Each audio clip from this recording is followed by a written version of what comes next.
What's going on, everybody? Oh my God. I don't think I can hit that note. What's going on, everybody? I'm a little under the weather. Goddamn twins. Well, actually, it was River's fault. Actually, no, it was our fault. Yeah, there's the culprit. We sent her to a park. We sent her to a park. You know, you're always worried about, like, you know, protect the babies. But then our pediatrician was like, yeah, that shit happens. It's going to happen, yeah. Ultimately, it's good for everybody. A little immunity boost. That's what we like to think. Yeah, you know? that's looking glass half full. And thankfully, they are drinking Nallie's breast milk, which they say is nature's, miracle medicine. Cure, Yeah, you have to drink the milk too.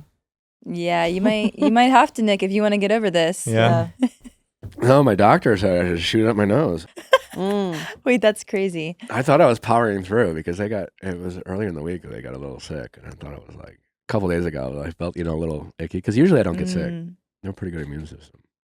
It got me yesterday. It's as soon as you think you're in the clear that it comes. You're like, oh, everyone's sick but me. I must be special. But we are surviving. We are doing just fine. We have a loaded, jam-packed episode for you. We'll hopefully have more Love Island content and discourse for you. But today, it is all about the Ultimatum in a little Orange County. Boy, where Love Island left off, the Ultimatum really picked up. Definitely different vibes.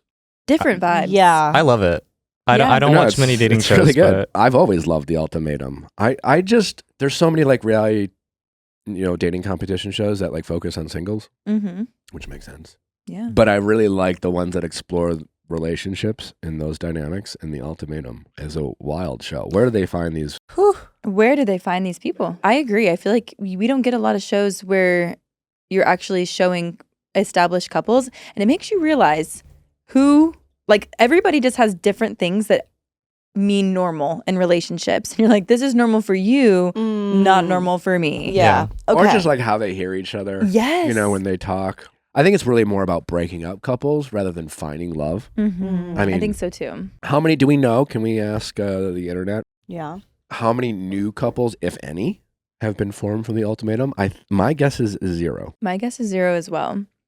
I think that is the one kind of fault in the show is, and it's probably not even meant to be like, oh, we're gonna leave. Sometimes they do leave with other people, but I'm like, it's just so rare that 5 people are, that you're gonna find another good match amongst singles or whatever. I think sometimes people will they've had 11 couples successfully stay together or get married. Sure. Okay. But I don't know about, I don't think there's any. I don't think there's any. I don't think so. This is maybe just a general critique of reality TV, but I wish, and end of us, but like the truth is, like, any great relationship, like they, has problems. You know what I'm saying? Like, and I think with reality TV, the way we watch it, the way we edit it, it's always like, I don't know. Oh, there's the problem. Yeah, that's always like, damn, you're always looking for the... Well, that's kind of the purpose of watching it and like the plot. Like to your point, like, yeah, the intention is to create dramatic scenes from reality. So you're going to focus on the aspects of a relationship that cause drama versus the parts that, like, it'd be nice if everybody just were like a little tired, like put their head on another person's shoulder and they were there for them. But like, that's boring TV. Well, this episode is jam-packed, and it starts off with Whitney and Kenny from In the City, and boy, did they come in hot and ready. They have caught themselves in a little bit of a Lindsay Hubbard storm. Uh-oh. The reunion is tonight, which we are very excited to hear. They had some things to say. It kind of felt like, and he kind of said as much, but I don't know how the reunion's going to go. Kenny didn't seem confident about it. He explains why in the interview you're about to hear. It's one of those situations where you like think there's resolution from what you've watched, and you talk to the people and you're like, oh, no. So that actually wasn't the case. No, so that was a lie. Yeah. So we get to hear from Kenny and Whitney. Whitney was great to see, who you may or may not know was on my season of The Bachelor. So it's been a... Oh, it was your season. I knew she was on a season of The Bachelor. Yeah. This whole time I did not know that. She seems lovely. Love her. Yeah. I don't know her that well. Yeah. It's been a long time. Yeah. And while we filmed, I didn't get to spend a great deal of time with her. Maybe 10 minutes. Sounds about right. Maybe. Yeah. But I've crossed paths with her a few times over the years. Always, just a wonderfully demure and gentle person from what I've gathered. She's good friends with Rachel and Lindsay. Love. So it was great to catch up with her and get to know Kenny and Whitney. And obviously they address some questions about their relationship, their time on the show, and then the rest of the time, Lindsay Hubbard. Following Whitney and Kenny, we have Monica from Ultimatum. Mm-hmm. And Alex. And Alex. Alex, who left unceremoniously after a couple. I have thoughts about that, yeah. Mm-hmm. She'll have thoughts too, but we'll finally get to know like what was in that actual weird little letter. Yeah. Did they not air the whole thing? Question Oh. for you. Okay. What's the age and when it is not okay for you to date a man who's living with his parents? Circumstantial. Culturally, there are Circumstantial. cultures where it's just normal for For women sure. to like stay with their parents. Yeah. I would say for sure circumstantial.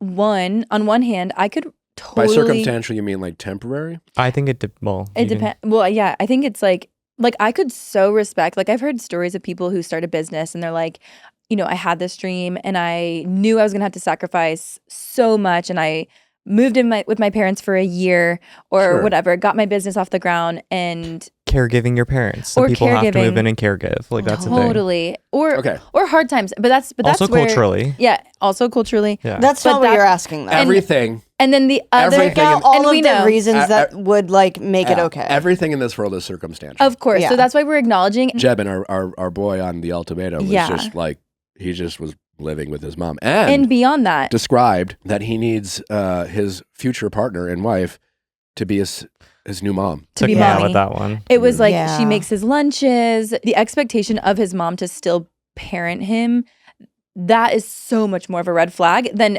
crashing at your parents' house He for a clearly period has- of time. So much time on his hands because his mom is doing everything for him that he only has time. He just has so much time to watch these clearly like weird YouTube videos Mhm. of just random shit, so they can ask you a bunch of weird fucking questions. Yeah. And also have, the kind of view on women that you're talking to of Yeah. like, are you going to be my new mommy? But then it's also like you're joking around with them as if they're like your schoolboy friends. So it doesn't make any sense. Half the things he said was rage bait. Yeah. That's what I have to say. I was like, Yeah. I don't think he was serious, but also I think he feels like You think can he was be- fucking with us? I think he feels like he's able to be that way with romantic partners, but that's the issue. And he's the one that was saying he wasn't even taking it serious, that he was going to just like get healthy for the next few weeks. Is he the one that was like, Yeah. I'm going to just work out? Even the guys that when Yeah. he was joking around the guys, even the guys were kind of like, haha, like Yeah. nervous laughter, like, okay. Yeah. Well, then, it's just they're 23. The They're point- both the point 23 and had still been there stands, for though, like- 6 years. I Been think it's- together for 6 years. Been together for 6 how long years. should you? Is that a red flag? I would say How much of a non-negotiable? Like you, at this point, it would be for sure. If you were just there to be there, if there's no circumstance that makes sense for you to be there, it would yeah. be The reason such is a red flag. like it's just more affordable Yeah. and like they have room for me. And that red flag would probably start honestly around, I would say 24, 25. Like 24, 25. yeah, like if he was, because 23, you could have like just graduated college still. If you were Again, circumstantial for Yeah. sure. They're transitional Yeah. period. starting Anything that's job. transitional For sure. and it's 6 months or less. I Yeah. agree. But yeah, 23, Bad breakup. yeah, for sure. Mhm. There's things, but at 23, if he's just been there the whole time, With no intention. with no I think the intention. intention of like, do you want to be here? Or do you want to? Well, a lot of people have Mhm. intention to do things and they never do it. So Yeah. there's that. Well, are you doing But something? He Yeah. did. You know the road to hell, Mayor. Well, obviously paved with incredible intentions. But I think if you let's take intention out of it then. Let's say if you have like a plan in place and a limit of like, Is this a okay, this is PowerPoint what plan? I'm gonna do. Maybe let's say you have a business pitch. Okay. Let's say if you're gonna do it, you need to have like a business pitch of being like, all right, this is the end and date, or this is my goal of what I need to get out of here. Here are the actionable steps I'm gonna take to achieve this goal of not living here anymore. And then it's like, oh yeah, so we're chilling. and if he's working on the plan. If Yes, he they're- is actively it's working not on just a plan. on a PowerPoint that you're showing your Yeah. parents. Otherwise, a scrub is Is a it guy that any thinks plan? he's fly. Yeah. Is You it know? any plan? I think it's a good, good one one. that you Yeah. would probably, I would hope in a relationship, I would think it's a good plan. We just had, was it Taylor, the nannies, Taylor and Yes. Mitchell, yeah. They were living in his parents together. They were living in his Mhm. parents' home, which was bizarre. And I was like, that's strange. But I will say they had a plan. They went and nannied abroad. He saved up money for an That felt engagement like ring. it served a temporary. Yeah, need. exactly. But off the bat, when I heard that, I was like, hell no, leave him because he's living with his parents and you're in a bunk bed living with his parents too. But then you're like, oh no, you guys hear the sitch. Yeah, you hear the sitch. You see the vision. They went and made a ton of money in Ibiza. She got a fat rock and they moved out. So it's like, okay, circumstantial. Yeah. It works. But this is not for me. I'm different than all of y'all. What are you? I'm like, give me the free room. I'll come too. Honestly. But also I'm like, if I see ambition and result, I think that's enough for me to be like, Yeah. Can I know you're going to have- be somewhere. What? Have you met a person who just lives with their parents because they can to be ambitious? I mean, I would do it and save $3,000 or whatever, $1,000 a month. Like, You're not doing it. I know, way but too I'm saying I much would of- do it. Like, I think if you actually have ambition, like, why not save that money? I'm the kind of person that, like, I've always viewed, and this is just the way I was raised. If I am living at home with my parents, they are in charge of me. I am in their home. And sacrifice therefore- independence. Yeah, you're sacrificing independence. And that just is like, I think I might have a thing of like, you're fine with that? You know, but that's also the way I was raised of like, I would not feel comfortable if I was living with my parents to be like, yeah, I'm going to be out until 2 a.m. getting like fucked up with my friends and then come home. Like Yeah. to me, that wouldn't be an option. Yeah. But if I'm living independently, then like I'm living my independent life. And so to me, if somebody doesn't want to do that, that's almost more of a red flag to me than just like the. How long? I'm curious. That's what I definitely want to ask You know? Alex. I mean, you were dating him for 4 years. Well, her situation 6 too, years. she was But definitely. they met like as kids. at 17. She's one of those Sure. couples where she's dating the family, you know, where it's like Yeah. they've been together for so long. He lives in the house and like the family doesn't like her. So Well, it's like, Yeah, because He they made a want Jebbin to marry another Indian girl. that's and where it's she's also not cultural Indian. for their situation. That's true. I will Mhm. say I did not like the comment he made at the beginning where she was like, well, your family has to accept me in order for this to work. And he goes, well, I have to accept you too. And I was like, so you not? you're not, Y'all you're been fully together 6 years. 6 years and you know don't if you don't accept her. Like I have a really hard time. And I know that this is something like culturally I've never had to deal with. Like I know if I can bring anybody home, there's never been gender, race, religion. Like my parents are like, everyone's welcome here. As long as you love the person, we will love them.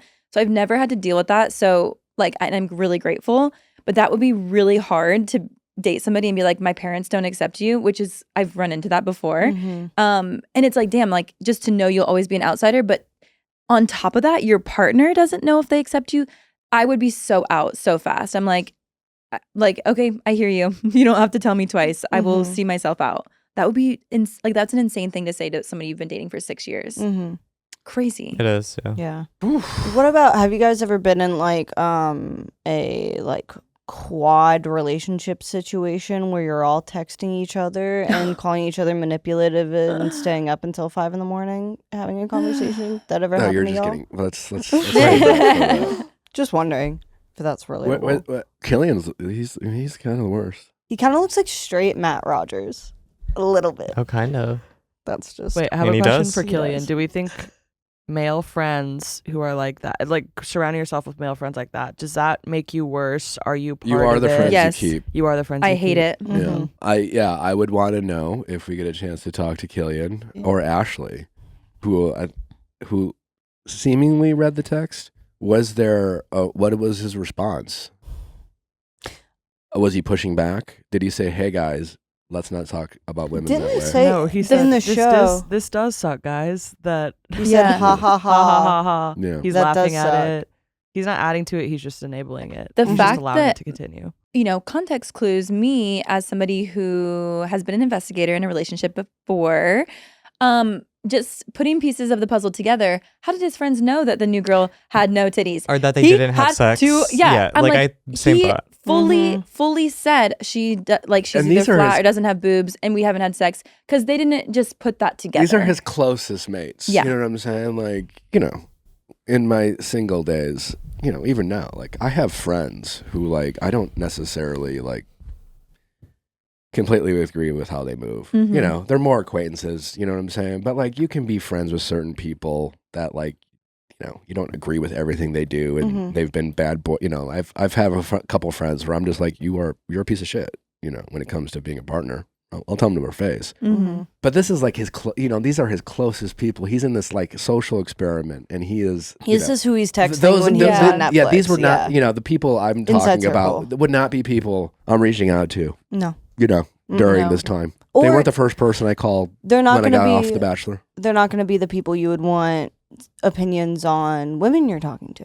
Right. Definitely not. Well, we will get into all the Ultimatum discourse with our conversations with Monica and Alex. But first, we have Whitney and Kenny to talk about their time on In the City, the drama that had unfolded between Lindsay Hubbard and Kenny. What can we expect from the reunion that airs tonight? That is all up next with Kenny and Whitney. But before we get to Kenny and Whitney, don't forget that Viall Files Plus is ad-free and available to you all. And if you want to dive deep into your favorite reality TV shows and talk about some behind-the-scenes stuff, some rumors, some nitty-gritty, that is where you're going to find all the good stuff on a Reality Recap Deep Dive. Plus your Pop Extra, where we talk about all your favorite pop culture topics, and our update special, your favorite calls from your favorite Ask Nick episodes. To sign up for Viall Files Plus, just go to viallfiles.com.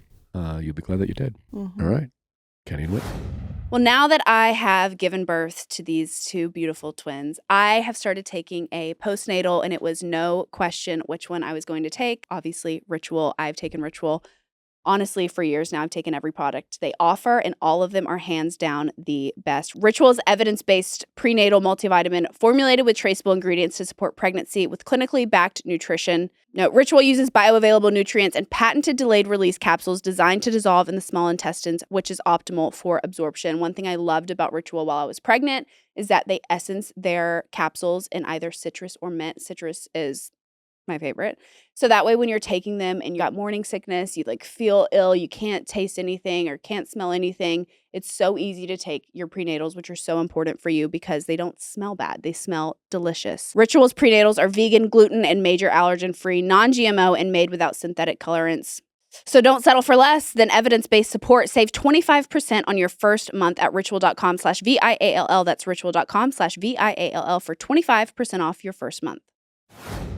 This episode is sponsored by BetterHelp. We talk about mental health more openly than we used to, but asking for support can feel difficult. BetterHelp's 2026 State of Stigma report surveyed 2,000 Americans and revealed that 85% of Americans believe getting support is wise, and yet 75% say society discourages people from doing so. But not here at the Viall Files. We certainly encourage you to protect your mental health, and therapy is a great way to take care of that. It is just as important of any other aspect of your health. Therapy has been such a huge part of my overall well-being, my relationship with Natalie. And BetterHelp, what's great about that is they help alleviate some of the obvious pain points of therapy, starting with incredibly convenient. You really just need a device, which everyone has. And because they allow you to switch therapists as many times as you need to for free, that helps ensure that you're going to find the therapist that's right for you. And with them working with over 30,000 therapists, it almost guarantees that you will find one. And that is such a big part of therapy, is finding the right therapist. So if you have thought about it, considered, debated, just questioned, just go to BetterHelp.com, answer a few questions about the type of therapy you're looking for, and give it a shot. What do you have to lose? So much to gain. Very little, if nothing, to lose. Don't let the stigma stand in your way. Start therapy with BetterHelp. Sign up and get 10% off at BetterHelp.com/VIALL. It is BetterHelp, HELP.com/VIALL.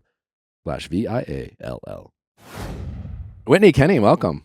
Thank you. Thanks It's for great to see having you again, us. Whitney. I know. How are you? Full circle. Yeah. Yeah. I mean, I never thought you would be on this couch being as a Bravo celebrity. I mean, I didn't really think that I would do reality again, to be honest. I think of like the Bravo celebrity, and I say this as a compliment. I just never would have imagined you be a part of this mess that is like this reality TV. Now you, Kenny, on the other hand, you seem made for this shit. Slid right into it. How's this experience been for you guys as a couple? Honestly, it's brought us closer, which Okay. I feel like, not everyone can say having a relationship in reality. That was like something that I was definitely like a little fearful of.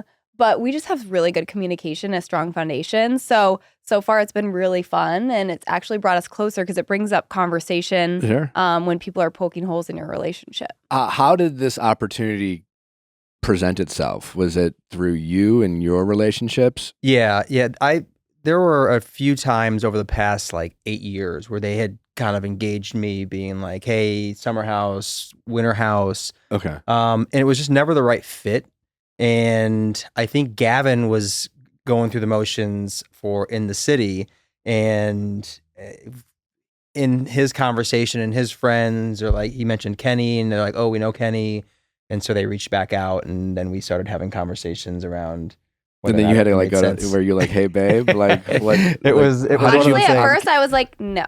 I kind of did it at first because I don't know, just even like having experienced Bachelor and stuff and the producers and kind of like what you see and what you see after of how things like are actually perceived. You just never really know. It's out of your control. So we had to have a lot more conversations with like casting and production to like really understand what we were getting into and maybe feel a little bit more comfortable. Is it I imagine it's very different, two different worlds, Bachelor and Bravo. Yeah, it's very different. Yeah. What's been the biggest difference for you? I feel like Bachelor is a little bit more like rose-colored glasses. You know, it's a little bit more like sensitive and emotional, and it's not as dimensional, I feel, because you're focusing on relationship only, whereas this is like career, relationship, drama, friendship, and you kind of have to lay everything out there. It ended up leaning a lot more drama than it did career, but I mean, like I could never do Bravo just because of the way unsubstantiated rumors are used yes, as crazy. a launching pad that. for a scene or an argument. It's just, I have a lot of respect for anyone in the Bravo world who was able to navigate that in a relationship nonetheless. Yeah, I think that was early on a big like shock for us because like you go into these types of shows or experience and you're like, I really hope that my true personality, our true relationship, Whitney's true personality comes through at the end. You never know what's going to come up and like what direction it's going to go on the show, but then also like what direction the like audience is going to take it, right? And so it's all of a sudden you find yourself like 3 standard deviations away from where you started, and you're like, how did we get here? I'm curious, like, how did you, when you got done wrap filming, how did you think you were going to be perceived versus how you've been perceived? I'm curious for you, Kenny. I thought I would be perceived as like a genuine level-headed guy that was kind of dealing with some grief and working through the next phases of my relationship. You know, especially the first like 4 or 5 episodes, it was a lot of negativity. You know, it was very negative out of the gates. And part of me kind of understands it because there were a lot of different things that occurred in those first few episodes, especially the first episode, that lacked full context. And I know that, you know, as you go through the season, maybe you add in context. I'm hoping that the reunion adds a lot of context. But like, sure, if you see me talking to Kyle and being like, there's no spark and I just moved this girl across the country and that's it, then you're gonna be like, what's wrong with this guy? Or if you see me like, you know, defending my relationship or kind of going at Lindsay and you don't see the parts where she's kind of like spreading rumors and like really attacking the relationship, they're like, this guy's like, so what was the context you feel like was lost? Specifically, maybe the way you talked about Whitney and your relationship. Because I mean, watching it, I was like, he hates his girlfriend. Like, now again, no one knows more than me how much context can be lost in reality TV. But as a fan, I'm like, well, damn. when we sat down, and that scene with Kyle was like my first like one-on-one scene. It was like that was your first like we had done. Here like we go. We had done an all cast like, you know, conversation, but that was like the first real like, you know, sit down one-on-one. The cameras are rolling, and the conversation was very much about like how we are in a great place. Whitney's so amazing, and they dumbed it down to like, oh, she's happy all the time. I spoke about her for like 10 minutes, being like, she's beautiful inside and outside. I feel like she kind of hits on each one of like the pillars that I look for in a relationship to connect with somebody on, all this stuff. But then I was like, but when it comes to like being excited about the long term, like I just don't feel that spark because, you know, I feel like maybe I'm just numb to things working out. I had an 11-year relationship and got engaged. I had an 8-year relationship that just, you know, ended a year and change before this. I just lost my mom earlier that year. There's just this thing where like things don't really like work out. And I think that's a me problem, but I need to figure that out. That was like verbatim what I said. And I hope they revisit that in the reunion. Yeah. But without that context, it's just like, oh, there's no spark and you moved her across the country. And it's then the her cast, problem, not your problem. It's just like Game of Telephone too with the new friend group. And then the cast went nuts on it. Yeah. Like, I'm like, guys, you weren't there. You have nothing to do with it. It was more Gavin too that actually. It was like a rookie mistake for sure. Yeah. Do you feel like sometimes with Lindsay being the reality TV professional that she is, do you feel like you're a rookie playing with like a Tom Brady? Yeah, she's an expert at taking a situation, the room situation. She had a decision to be like a good friend and mend a relationship. Whitney called her out for it. Maybe used some things, said some things that she would take back. Are you talking about the mom thing? The mom thing, yeah. Called her out for it. And all of a sudden, she saw something, found something, and the whole narrative shifted from her being a bad friend and not mending that relationship to now it's like she is, has been attacked. Whitney hates women and hates moms, and so do I. Maybe the line of the season was, ninja. "You both hate women." What was You're a couple that hates Yeah, we're women. not for women, but it's expert level. And the same thing happened when I was defending my relationship early in the season when Yvonne's red wedding or whatever it was called went south. Yvonne almost apologized to Lindsay. Literally, she was on the verge of apologizing to Lindsay. Oh, wow. So you realize that you're dealing with professionals at some point. And the reunion felt that way too. The reunion was like they're trained professionals. Yeah.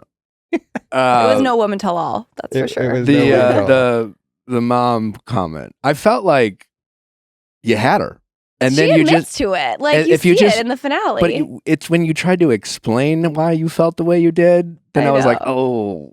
it's yeah, like I might have put my foot in my mouth, Yeah. and I regret how it landed. Yeah. But I think there was me being new in this friend group and being an observer and trying to figure out where I fit in. I just had seen so many situations where she put herself first over her friendship, or kind of got away with certain things because people didn't want to say something, and so I think it was a lot of pent up.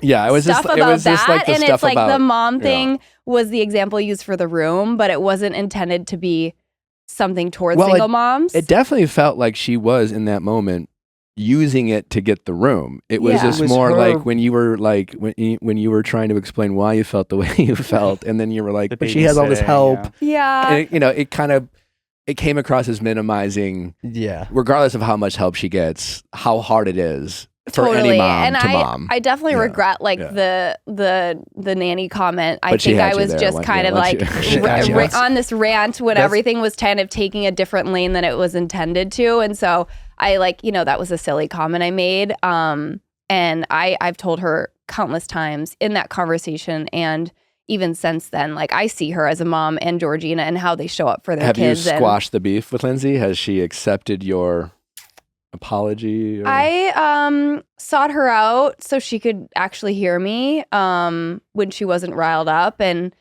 I'm hopeful that we can kind of have it be water under the bridge eventually. But that's the thing that I struggle with is after that weekend upstate, Whitney apologized. She was very sincere. It wasn't about that. This is what it was about. I'm sorry. They got to a good place. We were dancing, had a great time. I think she kissed you at one point, just fun, playing around, And then fast forward to the reunion, and it's all hell is breaking loose. I've been crying about this for 6 months. I thought we had left in a good place, it was but in such a good place. And then all of a sudden, it's just World War. She's a pro. She's a pro. Pro. She is a professional. Because you made up with Lindsay too, right? Or do you think your relationship also backtracked? Lindsay and I got to a great place. We sat down. I got to understand a little bit about her background, her family relationship. We were in a good spot. But then, and I was obviously going to defend Whitney because I understood where she was coming from with the room situation, and just that I felt like they were making a personal decision. But then we got into the reunion, and it was just she was there to work. Are you nervous for the reunion to air? Yeah, I am. Mhm. I am. What I realized within 5 minutes of sitting down in this reunion is unless you are prepared to stand up and scream at women, you're just going to sit there and you're going to take it. You're going to sit there and you're going to take it. And then if and when they decide to stop screaming at you, you can maybe respond. Then you just go on about your merry day. And so there were certain times when it was I turned to Andy at one point and I'm like, this is what the whole season was. They're all screaming. I just zoned out. I'm like, Do you think there's any chance Lindsay could come across as overplaying her hand? overplaying her hand? I think Lindsay has built something tremendous. She's got a 10-year run, Emmy nominated. I respect what she's built. I just have an aversion to somebody that is coming across as a bit of a bully, and I can't not respond. Do in you those feel situations. like Scamanda has given her a kind of like Like a different pedestal or something? well, just like the type of confidence where she feel like she can do no wrong, and she is operating with impunity right now? I think she operates with impunity. I think, you know, it's. I can feel her eyes burning into me, being like, "Could you relax?" Are you scared of Lindsay Hubbard? I mean, She is yeah. terrified. I mean, Every like, girl's I feel terrified like of her. now that I understand who she is more, like, we're just different people. You know what I mean? We have different approaches. We have different lenses. But I mean, you know, even like the mom situation, I like misspoke. I apologize for it. I feel like I was speaking from my heart, and like she's gonna choose to forgive me or not. And she's like a tough person to like get through to sometimes. So like I think that that's scary because I'm like, can you see my perspective? And like I don't think that she a lot of the time is capable of putting herself in your shoes. I think But like she doesn't a think- lot but of she people doesn't don't have really to. want to have an opposing opinion to her. So you know I watch that even with her friends. Yeah, Kind of like brush things. So that's like kind of where this like pent up for me, I think. there's no accountability. I don't think that when it comes to like how people are being treated, and like I could get into like actual specifics, but like there's nobody to me, it seems like, that's like, hey, you can't treat people that way, because if you do, then she's gonna flip it on you and be the loudest person in the room, and then she's got a whole fan base that's gonna like, you know, beat you to a pulp. And so like even some of her friends that are cast members, I told you about this early on. They were like, only thing I don't want to do is like have a fight with Lindsay. Or just be on her bad side. Yeah, I don't want to be on her bad side, because they know like what that means. And so Do you Yeah. think the rest of your cast operates that way, or do you think that's more just you guys in regards to Lindsay? I think slightly. well, but the cast is also her friends, right? Yeah. Like Well, that's a- you know- Andrea and Lexi. Lexi. But thinking So it's like they have Yvonne, that Nick. loyalty and that like sure, deep connection but of thinking long friendship. term, I don't see how that works for the show. If I'm just like thinking as because like what made Summer House, obviously the recent season was obviously different with all the drama, but like you had like Paige and Lindsay were often more frenemies than friends, Mm-hmm. and Paige obviously massive Bravo celebrity, massive fan base, equally as intense, equally as protective, and that kind of kept Lindsay in check. And do you think, is there anyone on this cast do you think is capable of being willing to go there with Lindsay Hubbard? Because eventually it just kind of gets, I mean, that wedding scene was crazy. We've It been was crazy. we've been I couldn't even get a word in. We've Did been you guys clap campaigning. afterwards? Honestly, sometimes I watch some of these. It did seem rehearsed.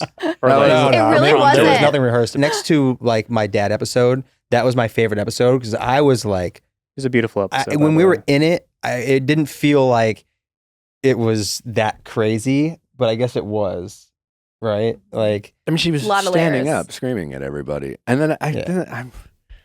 then I was like, wait, we're still trying to save Kyle and Amanda's marriage? Like, what's going on? I was like confused. Yeah, it was interesting.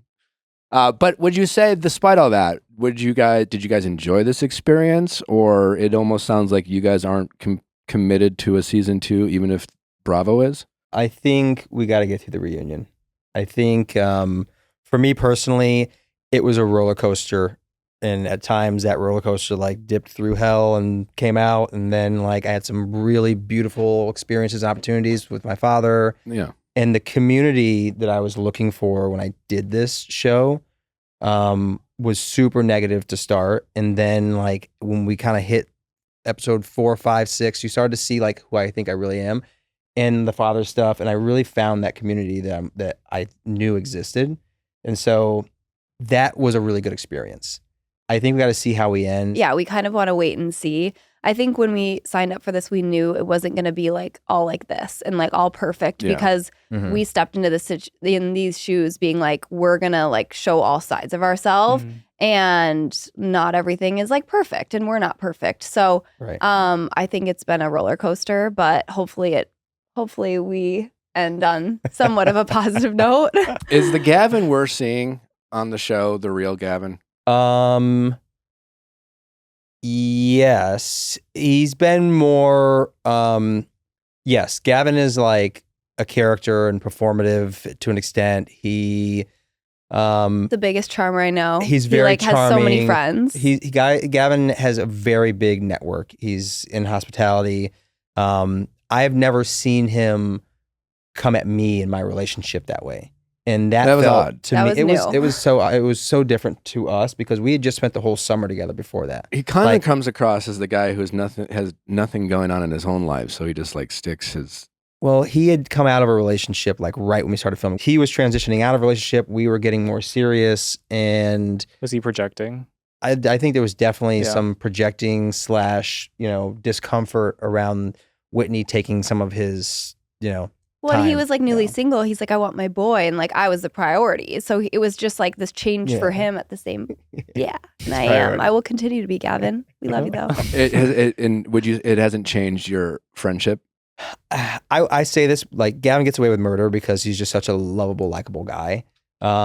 We went through it throughout the season. We've had some multiple real conversations where like you saw the one on camera, Mhm. but there were others where it was like, what's going on here?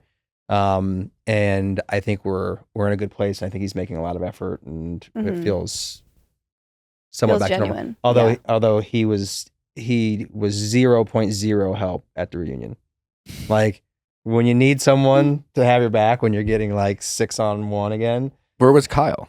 Kyle actually was the only person that Kyle's- was like, Spoke up for us. this makes sense to me, or like, what are we talking about here? Kyle and Andy were the only two voices of reason But at the reunion. if you had Andy on your side, that's Sure. a big. Yeah. That's a big Yeah. support. Yeah. Gavin gives you a jump to the other side and not realize he's doing it. You know what I mean? Yeah. Yeah. I just, seating chart at the reunion, they might as well have put Gavin on Lindsay's lap after the season that we saw. Oh, yeah. Gavin feels like a front runner. In terms of, Like he's gonna. Like loved on the show. Or? No, he's gonna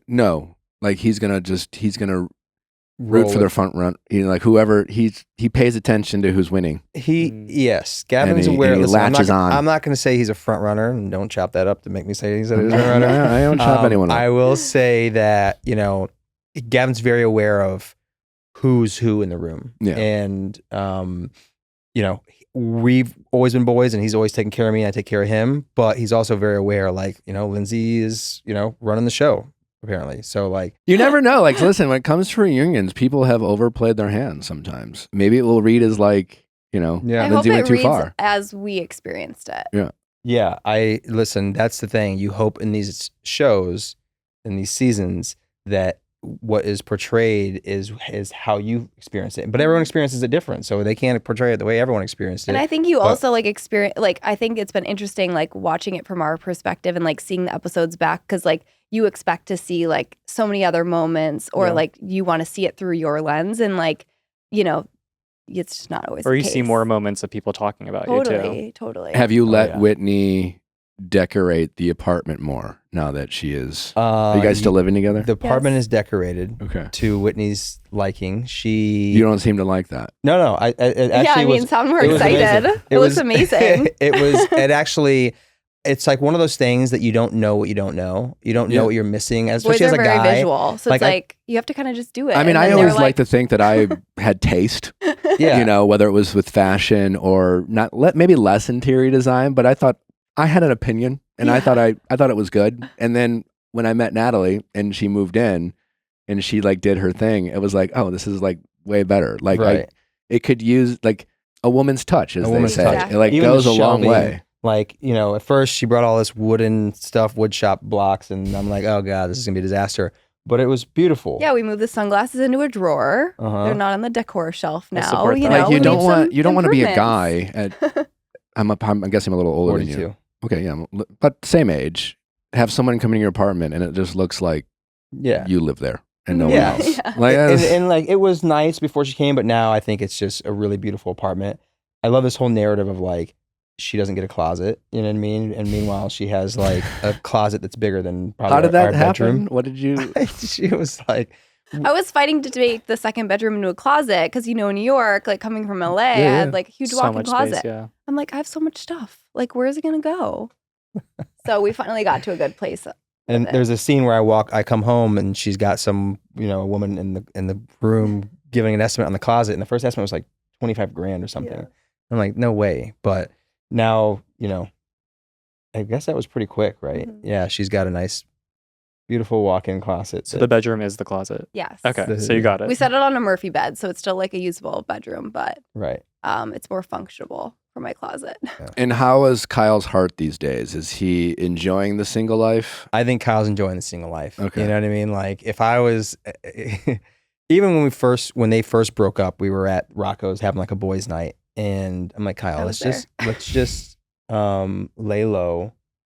Were you there that night? Yeah. Kyle, let's just lay low, chill. Like you don't need to be on the decks, you don't need to be dancing on tables, and just kind of relax. A lot of people are going to see you out and about. And I look up literally like halfway through the game, and he's like dancing up on the balcony, Like DJing, like And we then fell he's- in love in a hopeless place and or then something. he's DJing, and it's just like Kyle's going to be Kyle. Yeah. And I think once he gets through this kind of sticking point of like just ripping the Band-Aid off, I think he's going to be in a much better place than fighting that relationship for 10 years. And you can already see that, he's enjoying it. I was gonna say, do you know who he's with now or what he's up to? I know some things in terms of like he's not with anybody, but Yeah. he's, there's some obvious characters that have been out there, some of which have come by and we've hung out with. But I think he's just feeling it out. I think he's an eligible bachelor. Hopefully he's working on some of the things that he needed to work on to put himself in the right place to be in a relationship again and have a fun summer. And how have you guys been interacting with Amanda at all? A little bit. I Okay. feel like she's just a little bit more guarded. I feel like Sure. it's taken me a little bit longer for her to like open up. But we've talked to her since, just with Do you stuff with the feel show. like if she was open to a friendship with you, Whitney, like would you be open to a friendship with her, or does the pressure of Bravo, does it make it scary because of, which I think is silly, but like the idea that you would befriend someone like Amanda and then the fan base could criticize you because they're crazy people out there thinks that Amanda doesn't deserve any friendship at all. Like would that affect you, or would you be willing to be someone that Amanda could find friendship in if she was open to that? That's a phenomenal question Yeah. for a podcaster. Like it's, I feel like she knows that she has made a mistake, and I don't like condone her actions with Sure. that, but I also see her as a human being and someone that I've gotten to know, and I think it's okay to also put this, I don't want this to come off like poorly, but like put friendships in a box, right? You have like friends that are your going out friends that are your social friends that are like your ride or dies that you'll call for anything, and I'm still getting to know her, and like still I feel like she just needs to like let her guard down a little bit more for me to like kind of know that Okay. answer. Okay. I think I was saying that's a great question, because there is this, like, I've said on a number of occasions, like, I don't think Amanda is like a bad person. Mhm. I think she made some bad decisions, Sure, but there is this pressure of like, what team are you on? Are you like, I've never met Wes and I have no interest in, Yeah. You've meeting never met Wes? Mm-mm. No. Really? But like, I've known parts of Amanda that were a good person. So it becomes tricky when there's this pressure externally, you know what I mean? Mhm. So, we don't really hang out with her or like really know her like that. But I just think that perspective is super interesting. Yeah, But I think mean, she like, deserves a spot, like if she wants to come back for season 2, of course. I hope. I mean, like, I don't know Amanda well enough to speak to her character, and maybe there's a long history of Amanda moving like this as friends. Yeah, I and- don't know. and Not maybe, that I've heard maybe of, that's how she honestly. is. I don't know. That's But not- I like the haven't heard of mistake that. she made here with Sierra makes total sense. It's Sierra, and maybe her closest friends would be like, you know what, you've burnt that bridge. Yeah. I can never go there.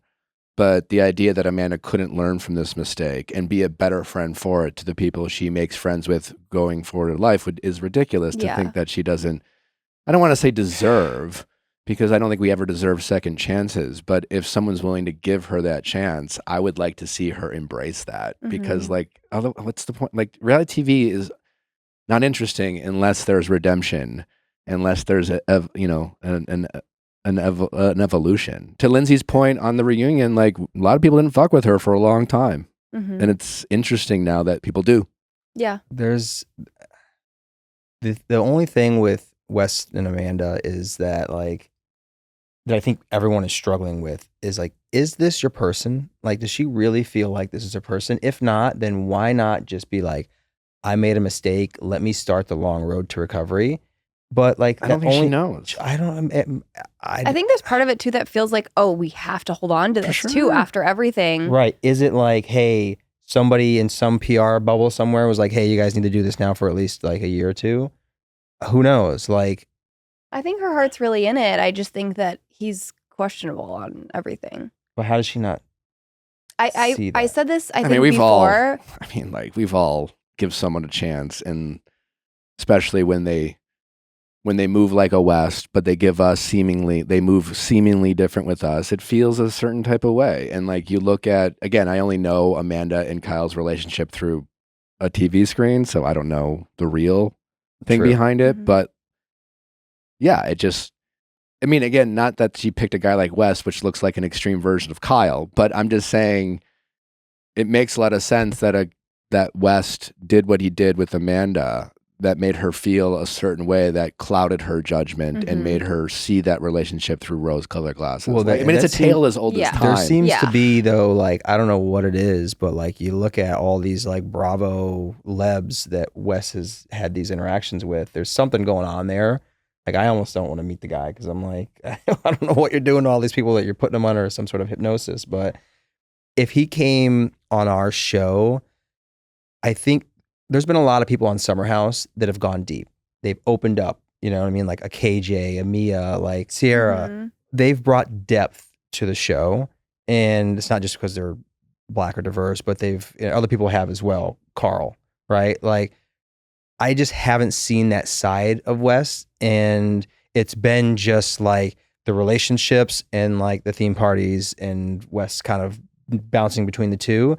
I don't know where that fits in our show, right? Because I feel like it's more like, you know, you're not just drinking and hanging out and partying. It's like, so in a way, it's almost like, now that the way you talk, it makes a lot of sense. Like, can Amanda come back on In the City if she's either A, still with West, or like, because does West have to be is by proxy, is West part of In the City if they're still together and Amanda's a cast member?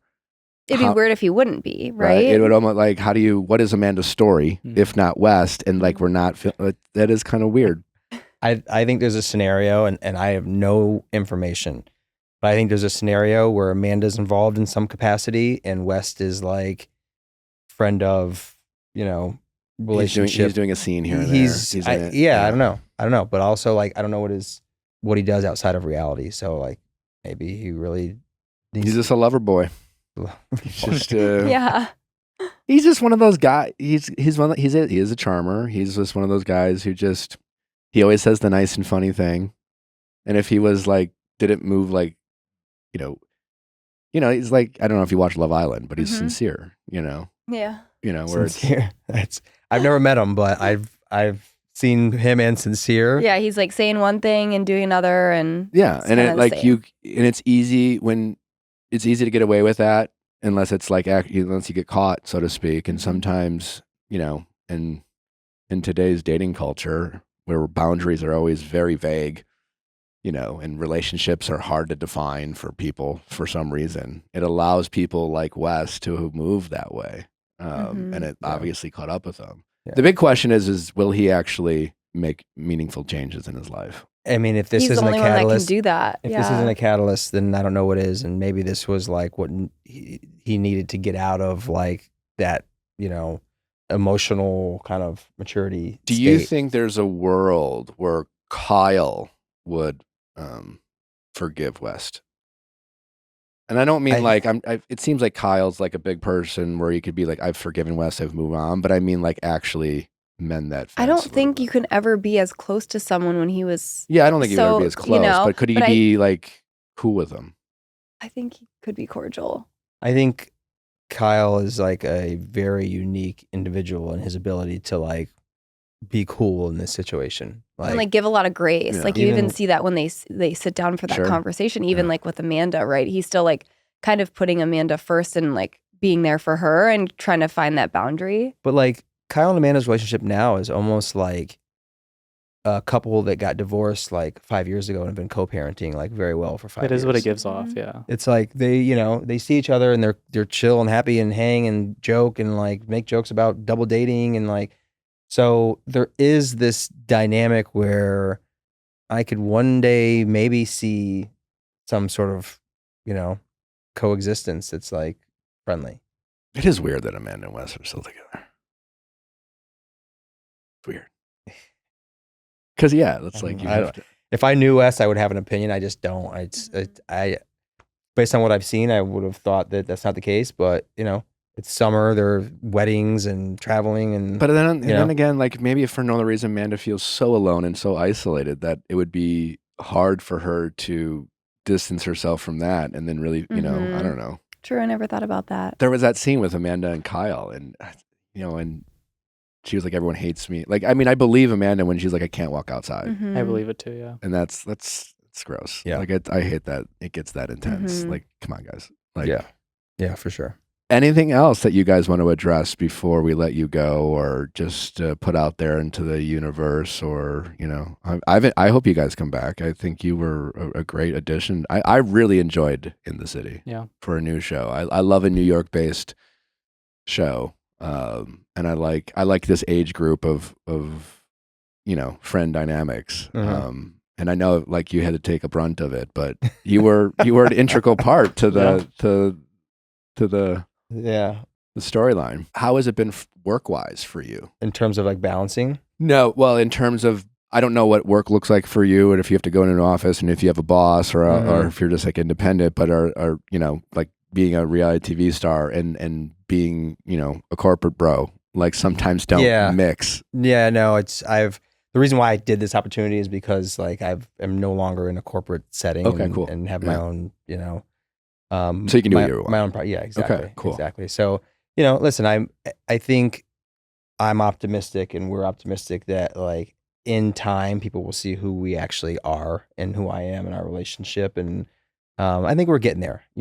I've seen and felt the shift throughout the course of the season, and it's starting to feel like very supportive, and so that's exciting for us. But I do hope that people get to see like more dimensions of us now that they kind of know who we are. Like, I'm not somebody who just does Pilates and drinks matcha, as Lindsay says. Which is iconic as well. Yeah, just as iconic as well. And like everyone does. So many girls do that. But I'm also building a brand that's launching next month. So like there's so much you didn't get to see because there's only so little time. But hopefully you'll get to see more of that if we do next year. And I love that there's this full circle moment. I know we touched on it before, but like I didn't realize that she was even on The Bachelor until like our like 5th or 6th date or something.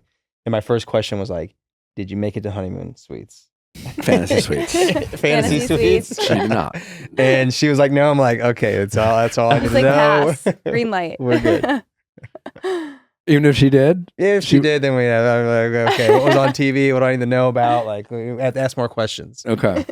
And were you ever a Bachelor fan? Yeah, I was watching Bachelor mainly like with exes, but I like Bachelor. Yeah, it was like 10 years ago. Yeah, it was a decade ago. Forever ago. Exactly. It was a lovely group of women on the season.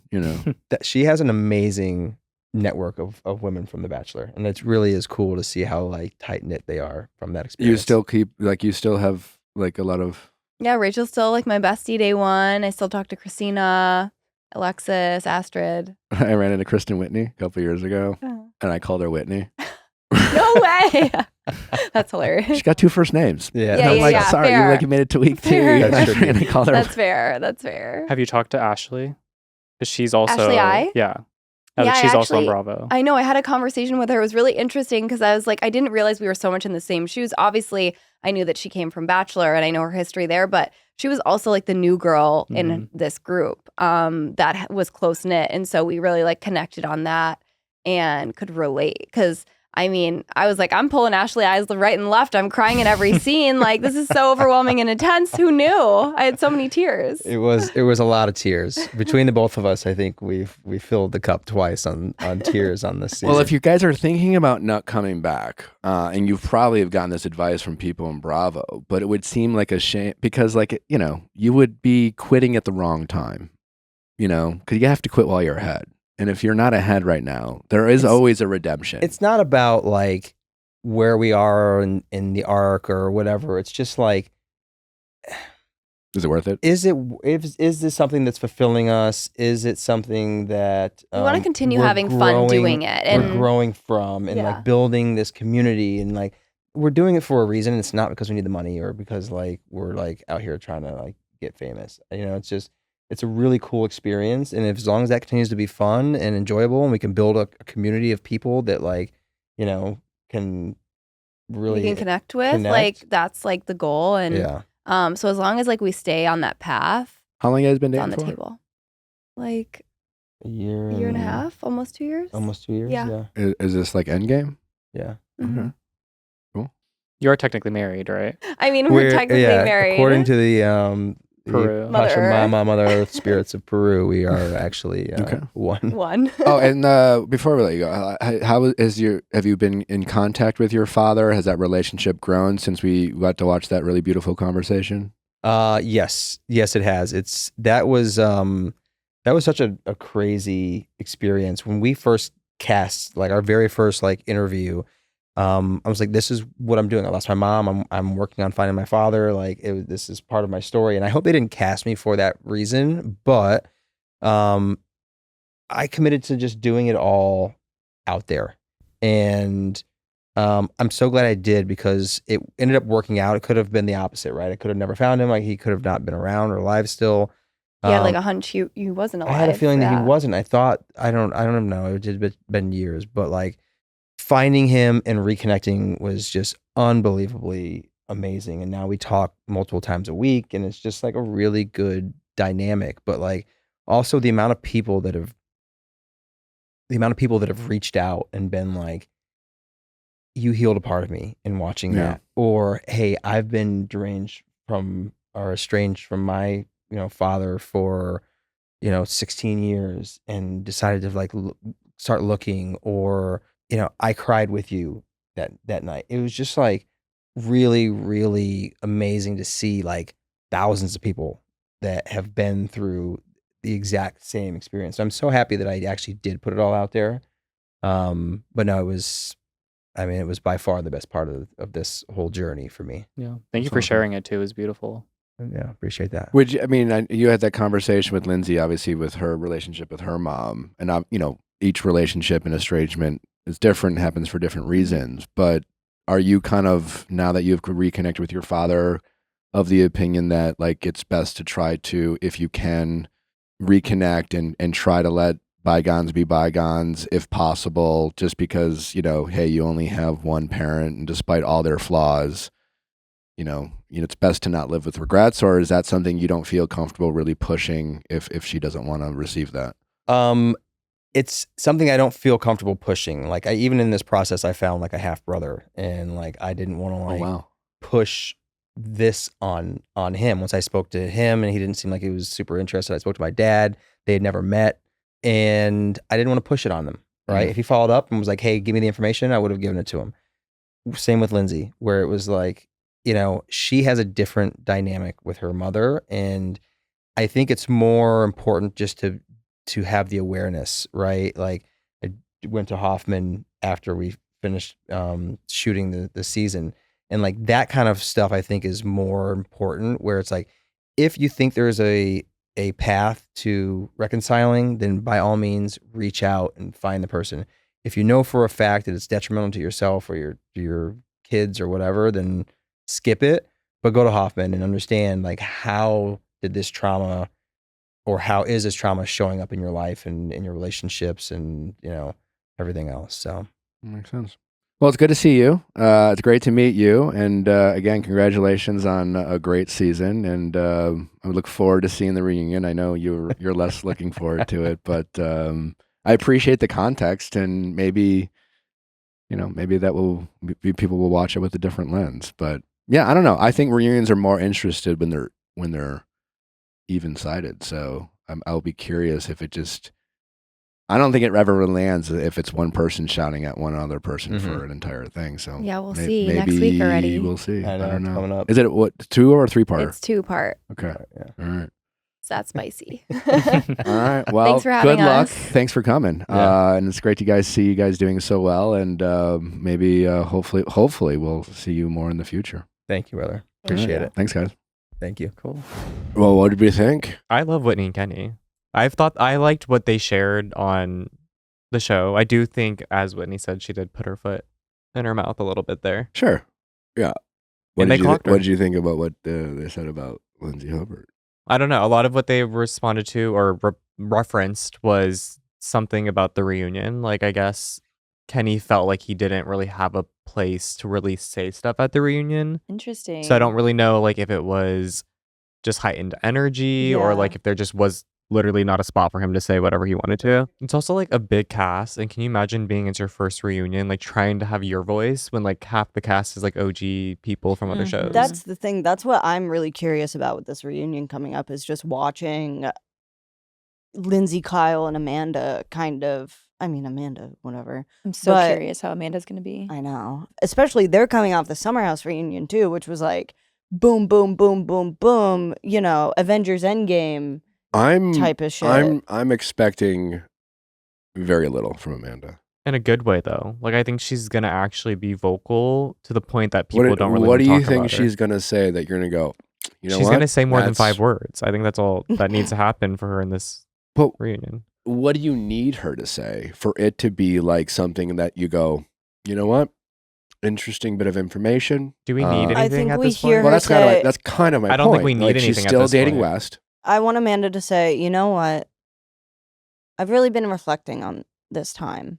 And I think I've realized a lot about how my view of my self-worth, and because of my relationship with Kyle and obviously the show, how that affected me and how that made me not see things clearly and make decisions that I really regret making in the way that I did. Do I care about West? Yes. Is that relationship going to change? No. I don't really care what anyone else has to say about it. I'm kind of over that. I feel she doesn't even need to bring Sierra up because not part of the reunion. Okay, but if she says that, But- what is that? What is? I don't know what the reaction to that is, but it's like her being like, you know what? I was in a state where I was not making necessarily No, I mean the best I agree with you. decisions. That would be a way more. And I regret the decision, the way articulate. I made the decisions. Because I know she doesn't regret the decisions she made.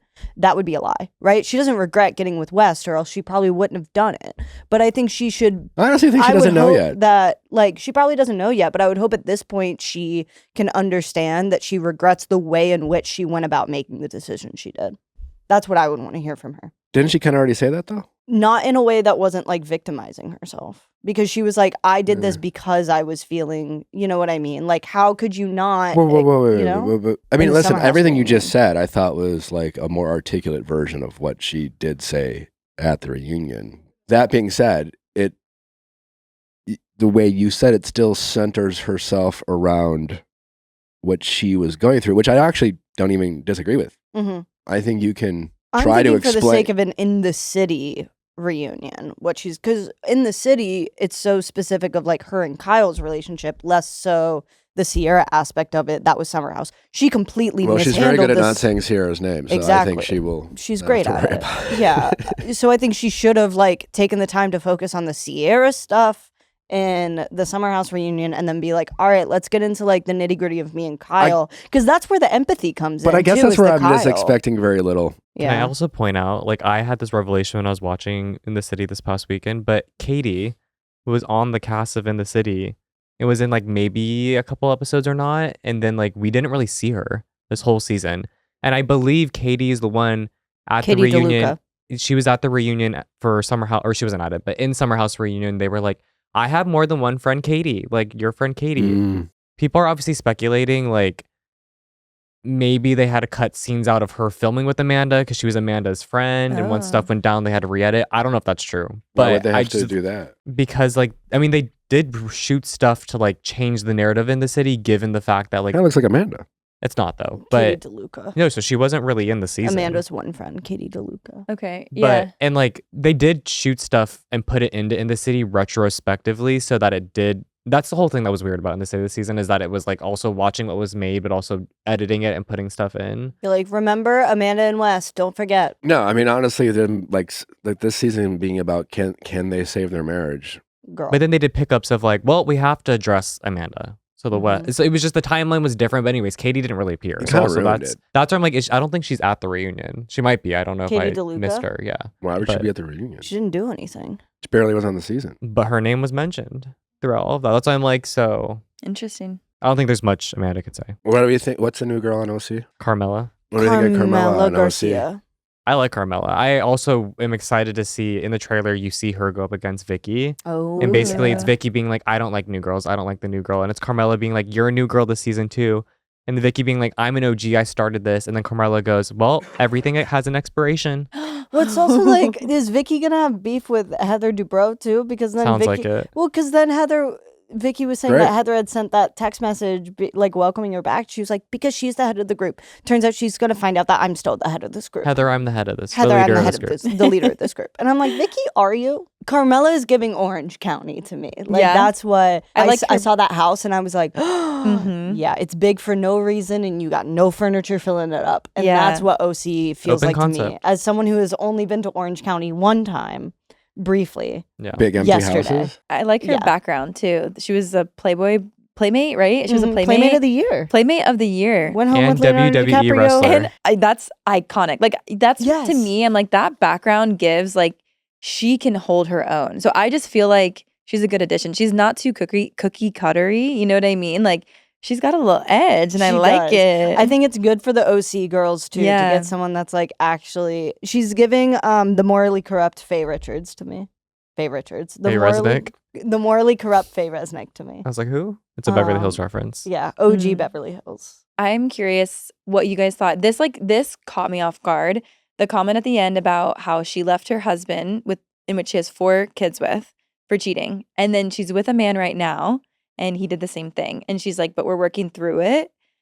I just found that so interesting because I'm like, damn, to like leave your husband that you have children with, but you're willing to potentially forgive somebody. I'm like, Yeah. does that come with age? Does that come with, oh, I've been through this, or understanding? Like I was like kind of caught off guard. I also focused on the other part of it where she was like, so my ex-husband still lives in our house that we shared with his new girlfriend, and we Yeah. actually are still legally married, and Mhm. we don't have custody, like Yeah. a split custody. And he was like, just whoever the kids want to go to, we just let them go there. And she said That if was very, honestly, I respect it. I Yeah, thought that was it was very, the kind of like if they want cool. their mom at 11 p.m., like I'm going. yeah, and I I- love that. Yeah, I think her intention behind the way that she like handled her relationship with her, I guess not ex-husband, but she you know, appears separated. comfortable going against the grain Yeah. and not being the to do traditional. what works for her family and Because like she as did a it for her mom. family, she did it for her career, and she's gonna Mhm. go against Vicky. So I think she's very like, I'm me, and I'm gonna do what I This believe is kind of in. real shit. Mhm. Yeah, which I Yeah. love. I, I do think it's too. great.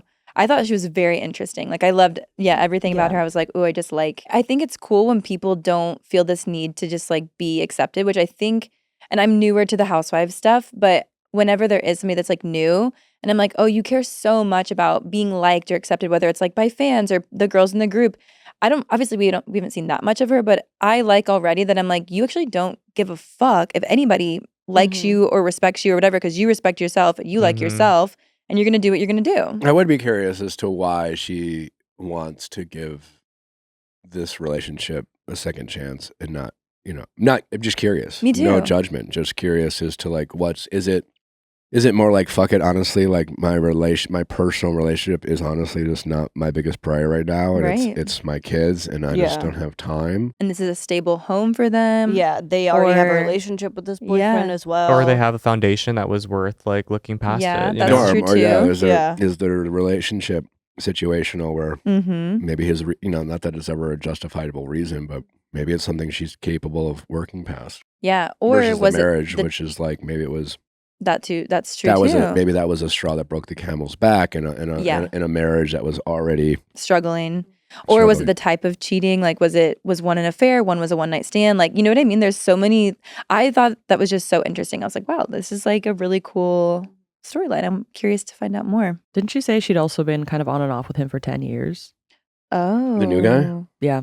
That's Mhm. That Might adds be a a part of layer. it. We Yeah. have so much Time. more to learn about her. Mm-hmm. Yeah. I wanted to ask you, Nick. So Heather and Tamara were talking earlier in the episode about how the older they get, the less, in quotes, daredevil shit they do.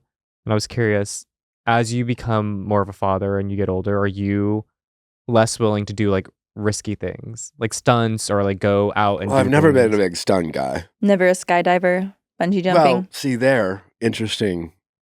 You know, if you were to ask my dad, he would have been like, "I'll never go skydiving because I have all these kids and Mhm. it's irresponsible." I would rather go skydive. I mean, like, are you for self-driving cars? Oh, like Teslas? That is a good question. Yeah. They scare me. Scarier than the person you're driving next to who's on their phone shaving, drinking a latte? I think they'll never. No, but equally as scary, I would say. Equally.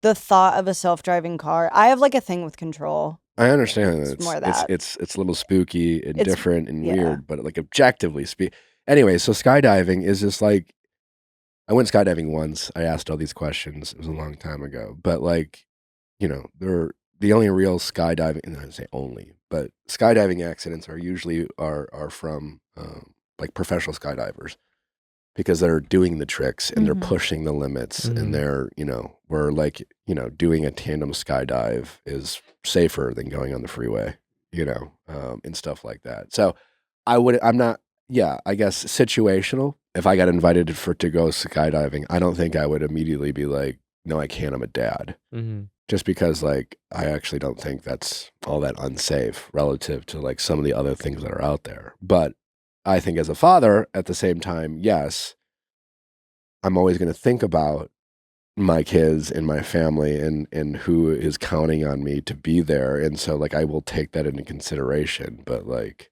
I figured that was your answer. So. Yeah. I think about that with traveling. Like I used to be, and maybe it's also I've gotten older, but like I can take so many risks traveling. Like I used to be the type of person that would buy a flight to another country, not have my hotel yet, figure it out on the plane.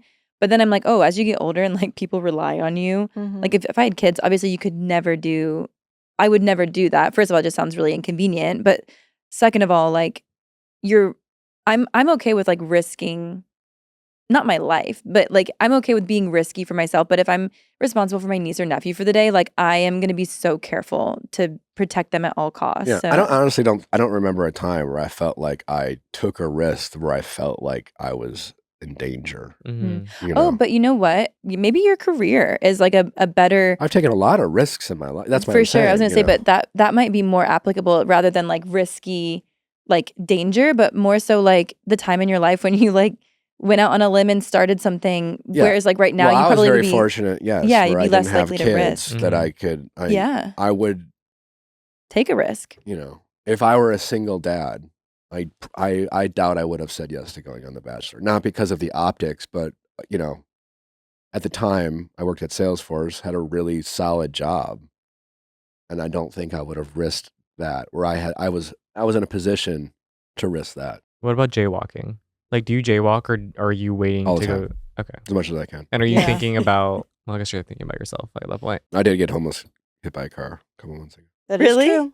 Yep. Yeah. You almost got hit Not by a car. almost. And I got I- hit by a car. He was, and I would have been if he would have died, I would have been the last person he spoke to. No way. Yeah. Your fault? Were you jaywalking? Totally my fault. Oh, yeah. Do you jaywalk smarter now? Yeah. So there's the silver lining. Okay. Okay. And Less it was risky. the guy who pulled over to make sure I was okay was the actor from the Progressive car insurance commercials. Shut up. You're Mm. kidding. Am I crazy? Oh, wow. Did he ask if you had good insurance? He's No, I was like, how do "Hey." I know you? And he like didn't want to tell me. He's like, no, I know you from somewhere. He's like, I'm like, fucking, and I'm like, oh yes. And then that seemed to, you know, Yeah, like we're living in the Matrix. Ironic. Okay. I also wanted to ask about Heather and Tamara. Obviously, they have that little bit where Jen told Tamara that Heather puts Tamara in a box. Yeah. Mm. But then when Tamara talked to Heather, she's like, "Well, I put everybody in the box." That didn't make any sense to me. I just feel like it's a cop out for sure. I think, and I love Yeah. Heather, but Yeah. I think if you're saying you put someone in a box, that is a negative thing, right? I put I don't people in know. boxes. I don't know. I put people in boxes, you guys. What does that mean? Like, I have my friends that I go out with.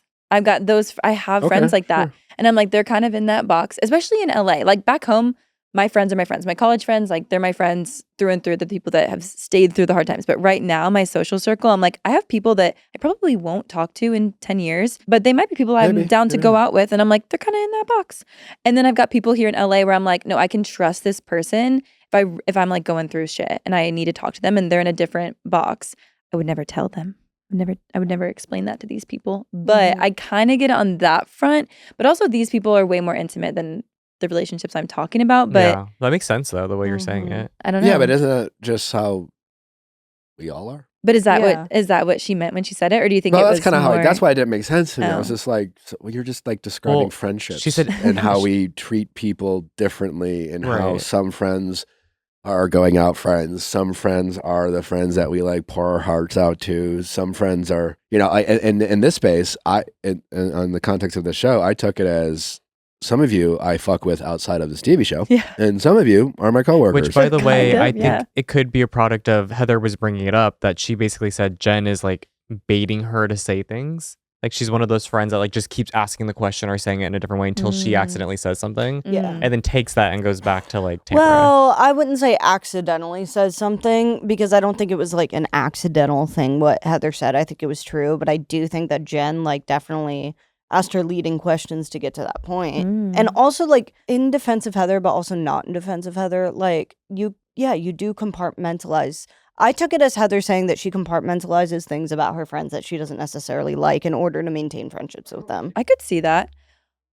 I mean, I feel like that's a lot of these shows sometimes. Yeah. Well, I'd like to say I will put myself in their box and be friends with all of them. Oh yeah. I would love to throw down with Take all. me They'd up love in you there. guys. I just want Tamara and Shannon to.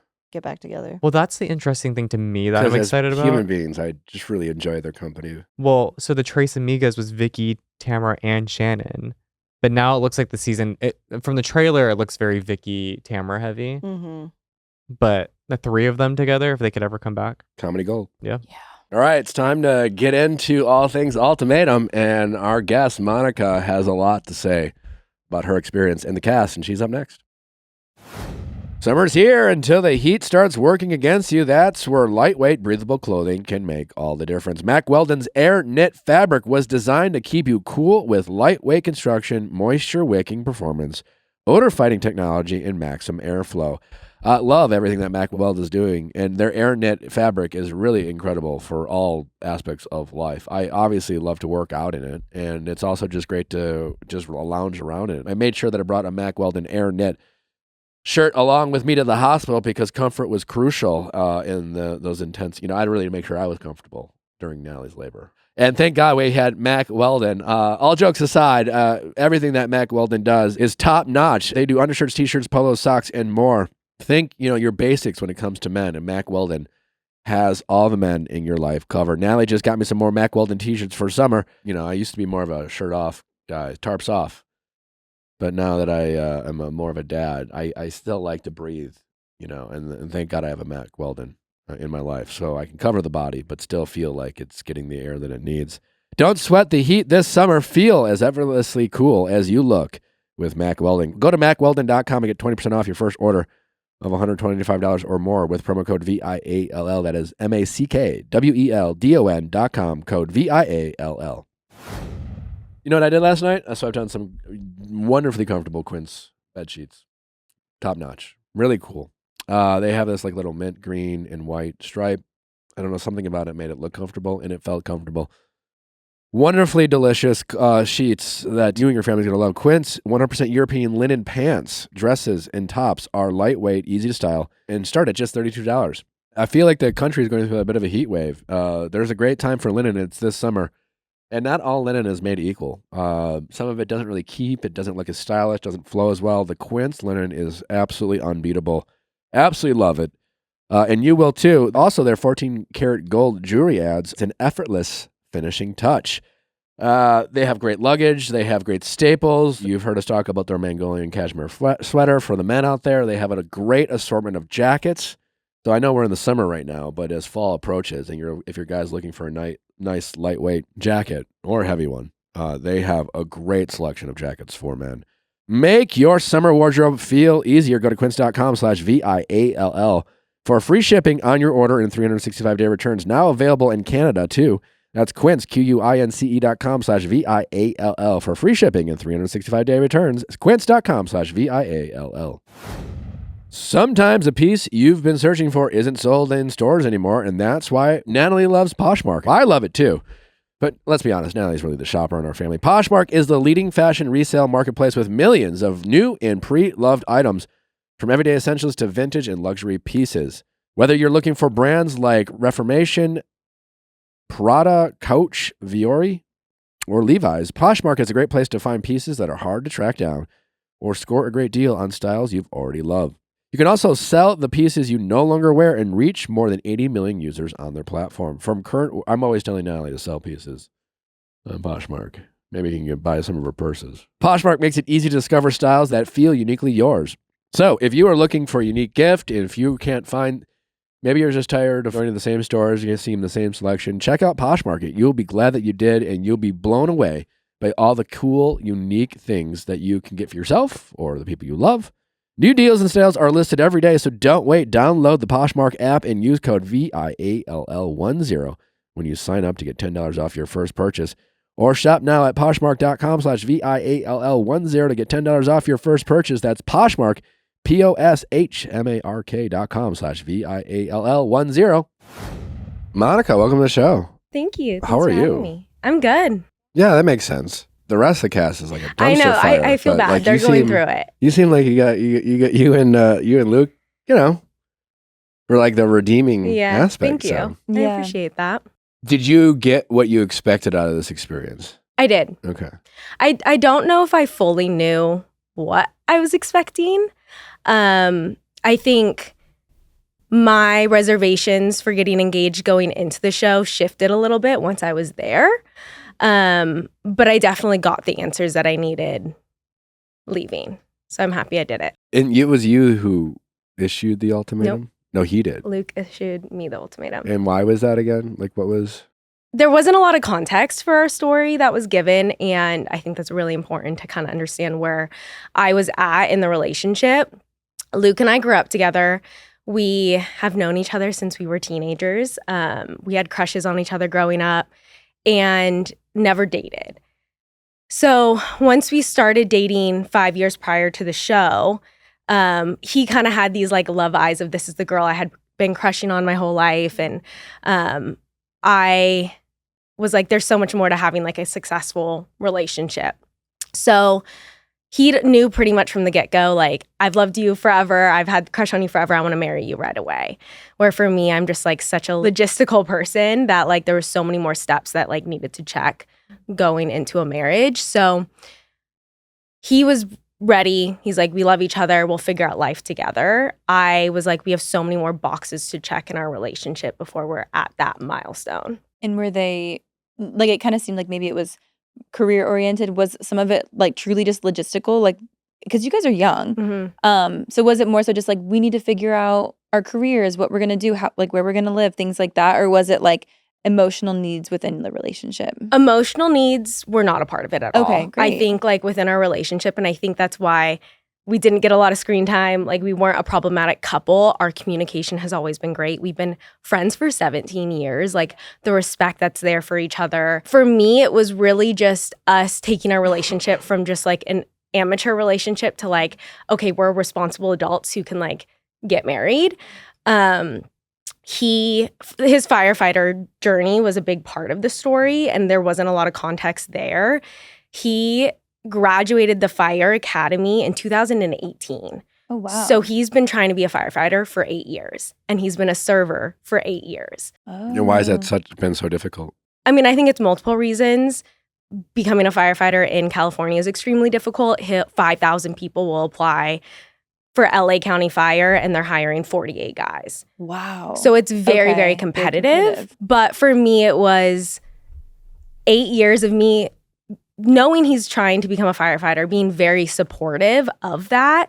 I've never told him to not pursue that. But if we're going to take that next step and become married, I can't have you be a server. Like it's more of, I just need to know that like there's more stability. Yes, just more stability and security. I was just really looking for that. And I feel like you get to a certain age and you just have to realize, okay, is getting married and taking these next steps more important, and maybe pursuing some other plan B, some other options, or do I want to keep pursuing fire? But then I'm not going to be ready to get married yet because you're still serving. To be able to pursue the firefighting dream, does he need flexibility in his schedule? Because I hear you. I'm like, I feel like a part of me would be like, oh, you could get a more stable income or job or something with health insurance Mm-hmm. that's not firefighting, but does he need the flexibility for some reason? No, and I think that's where my biggest struggles in our relationship came from, because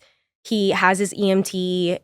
He is really good at helping people, really knowledgeable. I, for so long, have been trying to convince him, go to paramedic school, become an RN for a little bit. Like, do something else with those skills that you've learned from being a firefighter while still applying constantly and pursuing that. And it just felt like this push and pull. And I had just, gotten to a point where it was, okay, you kind of have to decide, because if you want this next step, that's really important that I have that security and stability. It's good context. And then he issued the ultimatum because he was like, I need you to be ready to marry me regardless, and you weren't. Yeah, he for a long time has just like talked about getting married in our relationship. Did he ever propose and you say no? That's a really hard question. I think I've always known how much I love him, and my like logistical brain couldn't do it if I didn't feel like we were like solid. And earlier when I mentioned that it shifted kind of what I thought I was lacking, being there made me realize I just needed to see him be like a responsible adult. Before the show, he lived with his parents until a year before the show when we first moved in together. I had been on my own since college. So I've been paying my own rent, setting up utilities, doing my own laundry. He hadn't done any of that yet until we lived together. Was it laziness or like what? Why was he living with mom and dad for so long? I think it was not a stable career. Like he didn't have, like he was living paycheck to paycheck. He was serving. I mean, I get that serving's not like an ideal. I mean, for many people, it's not an ideal long-term goal. That being said, like you can make some pretty good money serving. Yeah, for sure. But Yeah. I think You can certainly also- afford to pay your rent. Yeah. Yes. But also there's like, I mean, I know from being a freelancer, one of the hardest parts was like health insurance. Mhm. And that was a big thing in my transitional period when I served a little bit in my late 20s, where I was like, I can't do this forever because like I'm a woman, I need health insurance, you know? I feel like a lot of what we saw was Luke saying like, you are on my pedestal, you are my everything, Yeah. I give you everything. Yeah. But I guess to you, you had the everything, but you needed this other part. Right. And that's where I feel like a lot of things that he learned from the experience came into play, because he put me on this pedestal and he really treats me incredibly. He has great morals, faith, values. Like he is such an incredible person, and that's why I've had him in my life for so long. What I didn't realize is there were a lot of insecurities that were, as he was putting me up here, he was also feeling like he wasn't good enough to be with me or not worthy enough to be with me, and me wanting him to lead more in the relationship. He wasn't secure enough in himself, so I also didn't trust the person he was presenting himself to lead in our relationship. It's very natural for me to like step in and plan and lead, and he had insecurities that he was working through that he figured out on the show. Like what? This is where I think our trial marriages were really helpful, is I think Casey really gave him that space to be very open and who he is and vulnerable. And I think like David and I had that same space as well, to where we were able to see each other's blind spots that we weren't seeing in our own relationship. And I think it's so easy when you're with somebody for so long to get stuck in the same patterns in the same ways, and you can't see what the other person is asking for or seeing. And so I think like just having a different perspective and having somebody so nurturing as Casey. Like Casey is such an incredible person as well. And I think she really gave him a space to feel comfortable. And just kind of explain that my wants in him pursuing something else, or that security and stability that I needed, wasn't me pulling him down or saying he's not good enough. It was... Would you summarize it like you just wanted him to be more driven? Yeah, and I said that on the show too. I just needed to see, that push from him. That push to... Initially, it was move out of mom and dad's, and then Was now... that kind of like an ick? For us specifically, I'm so close with his family. Like his mom is like my second mom. His siblings are like my siblings. I did his sister's hair and makeup for the first time in elementary school. Like that's so cute. they're like family to me. So I think if it was any other relationship, if this was a guy I met off of Hinge and then we're starting to date and he's like, I live at home with mom and dad. But was that tricky for you to process? Because obviously you've known them for so long, you're so close for his family, but like you said, if it Yeah. was any other different situation. Yeah, I think COVID was it was during COVID when we first started dating, so that was a big factor. I was living on my own in LA, so I had my own place. Mm-hmm. I had him over all the time. So I think like once kind of COVID that year wrapped up, I was like, okay, like what's next? What's like the plan? fun's over. Yeah. I'm going back into the office for work and all of those things. So that's when I started to like push. And I think that maybe that's where those insecurities came from, pushing him to move out from his parents, pushing him to explore a more stable career. How did he initially take that? Because, it's a tough conversation to have. I think well, but it seems like maybe he hid some of those feelings too. Or maybe he didn't recognize them. Like I think that's possible as well if like something is coming out in a conversation one way and then underlying, he may not even have known. I mean, I don't know. When he was like saying, I want to marry you, I want to marry you. Yeah. When did he realize? Because like, I mean, I understand why it might be an insecurity of him, but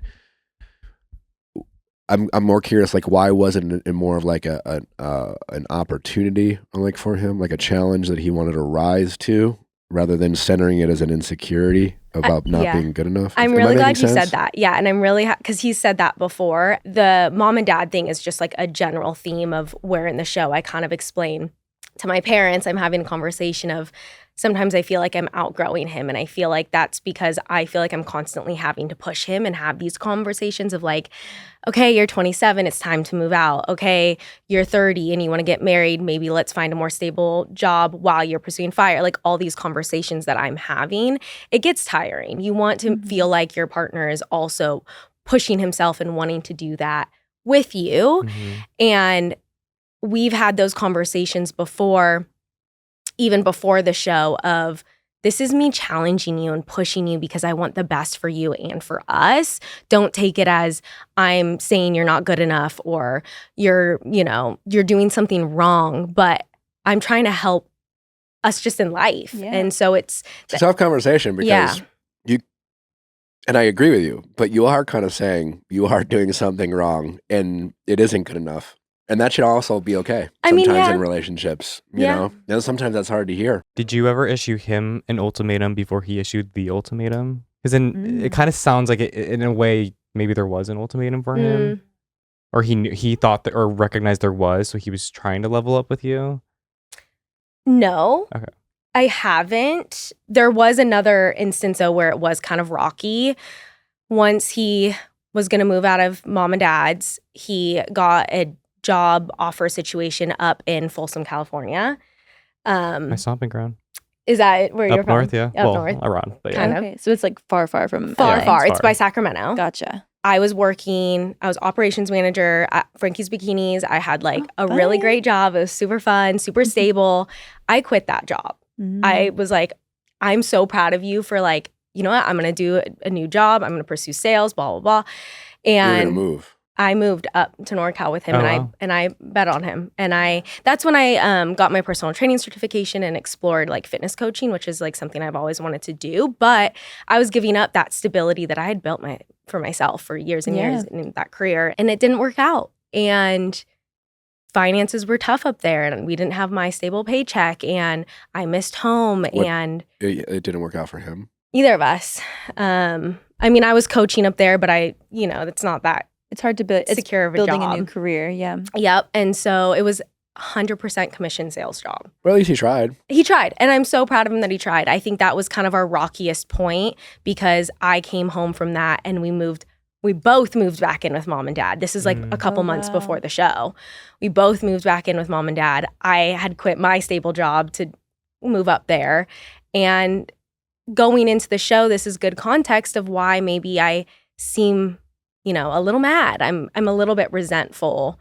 And we were kind of in that rocky point. I didn't think you seemed resentful, just so you know. Like I didn't I never watched it thinking that you seemed mad or resentful.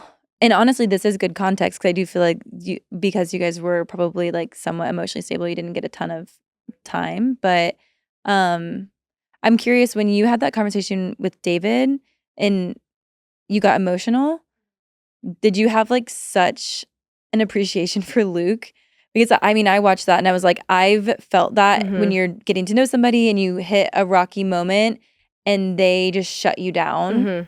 like they close off or they can't understand what you're saying, and you're like, you're literally not even trying to Yeah. understand. That's what it felt like I was watching, and then I just saw you close down because you're like, I can't even get through to this person. Yeah. And then it wasn't even like sad tears. It was just like, I'm frustrated and Yeah. like, I don't want to be here. I'm done Yeah. with this I don't want to go to bed with conversation. you. Yeah. Yeah.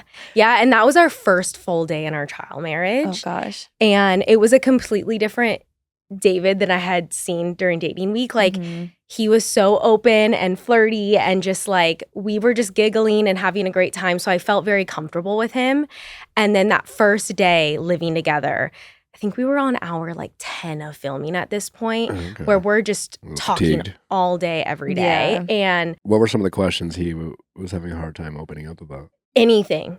Literally, that first day, it was anything. And I felt like I kept like asking him questions and prying, and not prying, but that's the wrong word. But like, I kept pushing him, and Like he he was just a locked vault when you asked him between like waffles and pancakes. He was just like, I just can't- very, yeah.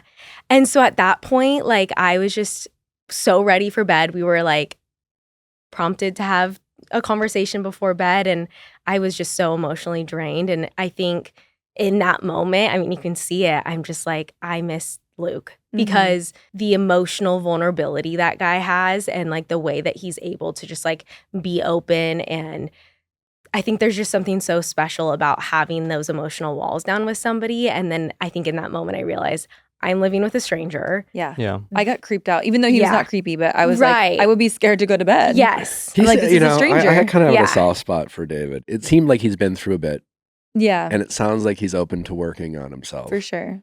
Which, I mean, I don't know. Did you get that same read getting to Yes. know him? Yeah, and I think that was my general like goal in being in trial marriage with him, is he did open up about that during dating week a little Mhm. bit. And I love helping people. Like, I'm that person in my friendships, in my family. Like, I love to give people a safe place to talk through things. And I really wanted to be that for him, so he could work through the things that he needed to work through as well.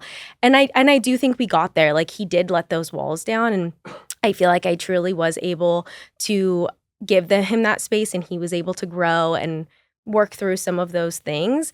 In that moment, it was more, okay, now my emotions feel a little unprotected. Yeah. It took work on my end too, to then after that night have my open back up. Yeah. I was Uh, impressed that you could. Thank you. I thought it was a really interesting conversation you guys had when you were talking about your male friendships and, Oh, and yeah. his intimacy. And I thought it was an interesting conversation because I see both sides. I'm curious from your perspective, like, what does that male friendship look like in your life today? Yeah.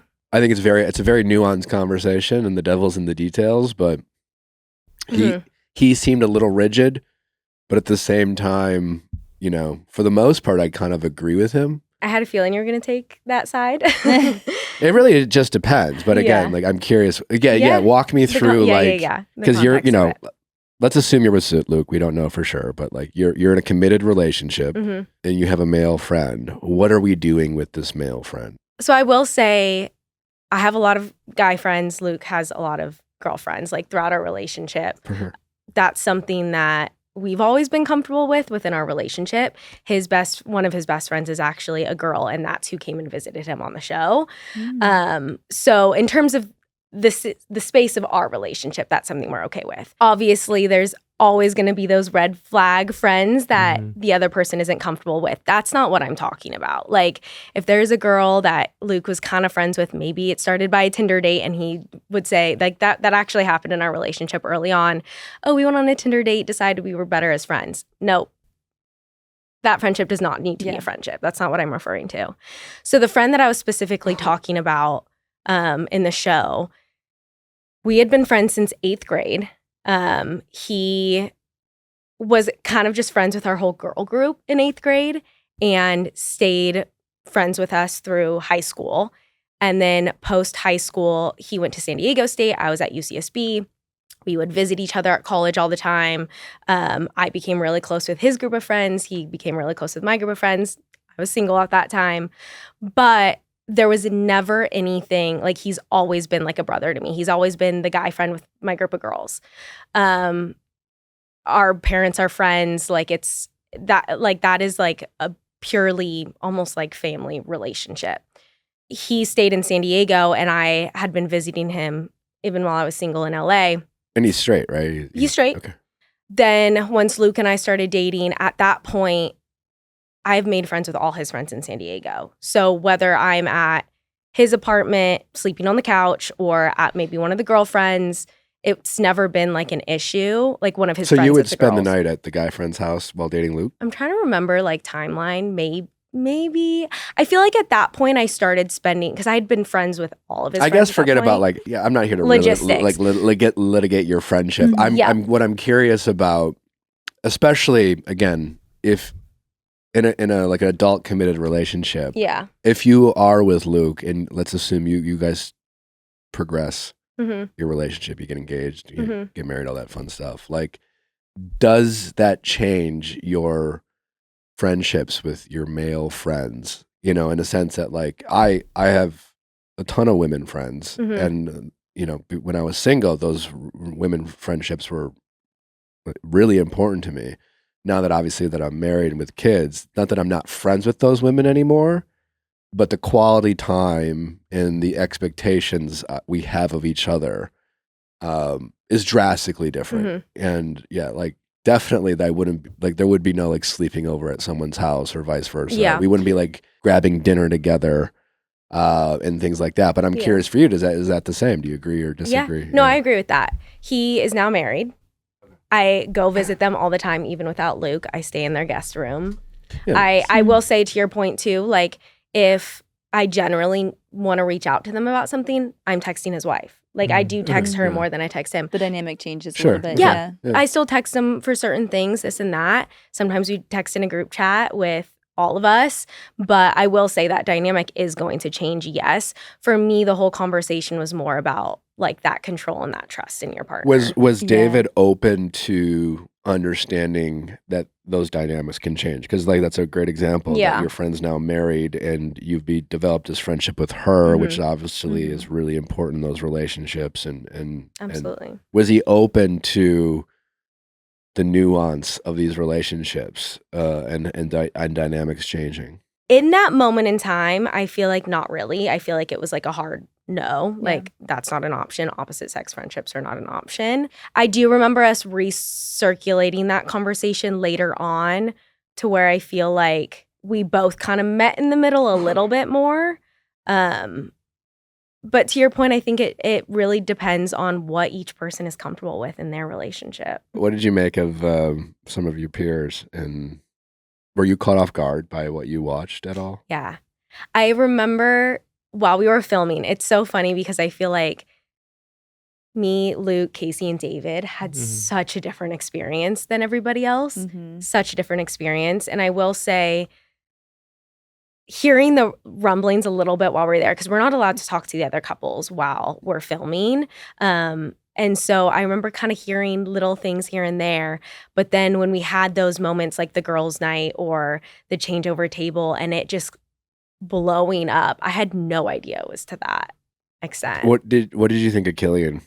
Did you get to know him much at all in the process? Not really. I feel like we got along during dating week. There just wasn't too much to our conversations. Like it felt pretty surface level. Mm-hmm. So I feel like I didn't really know him much at all. I feel like I knew Ashley a lot more. So obviously I know her side of things more than his. Mm-hmm. Okay, yeah. I was the friend stuff was pretty crazy.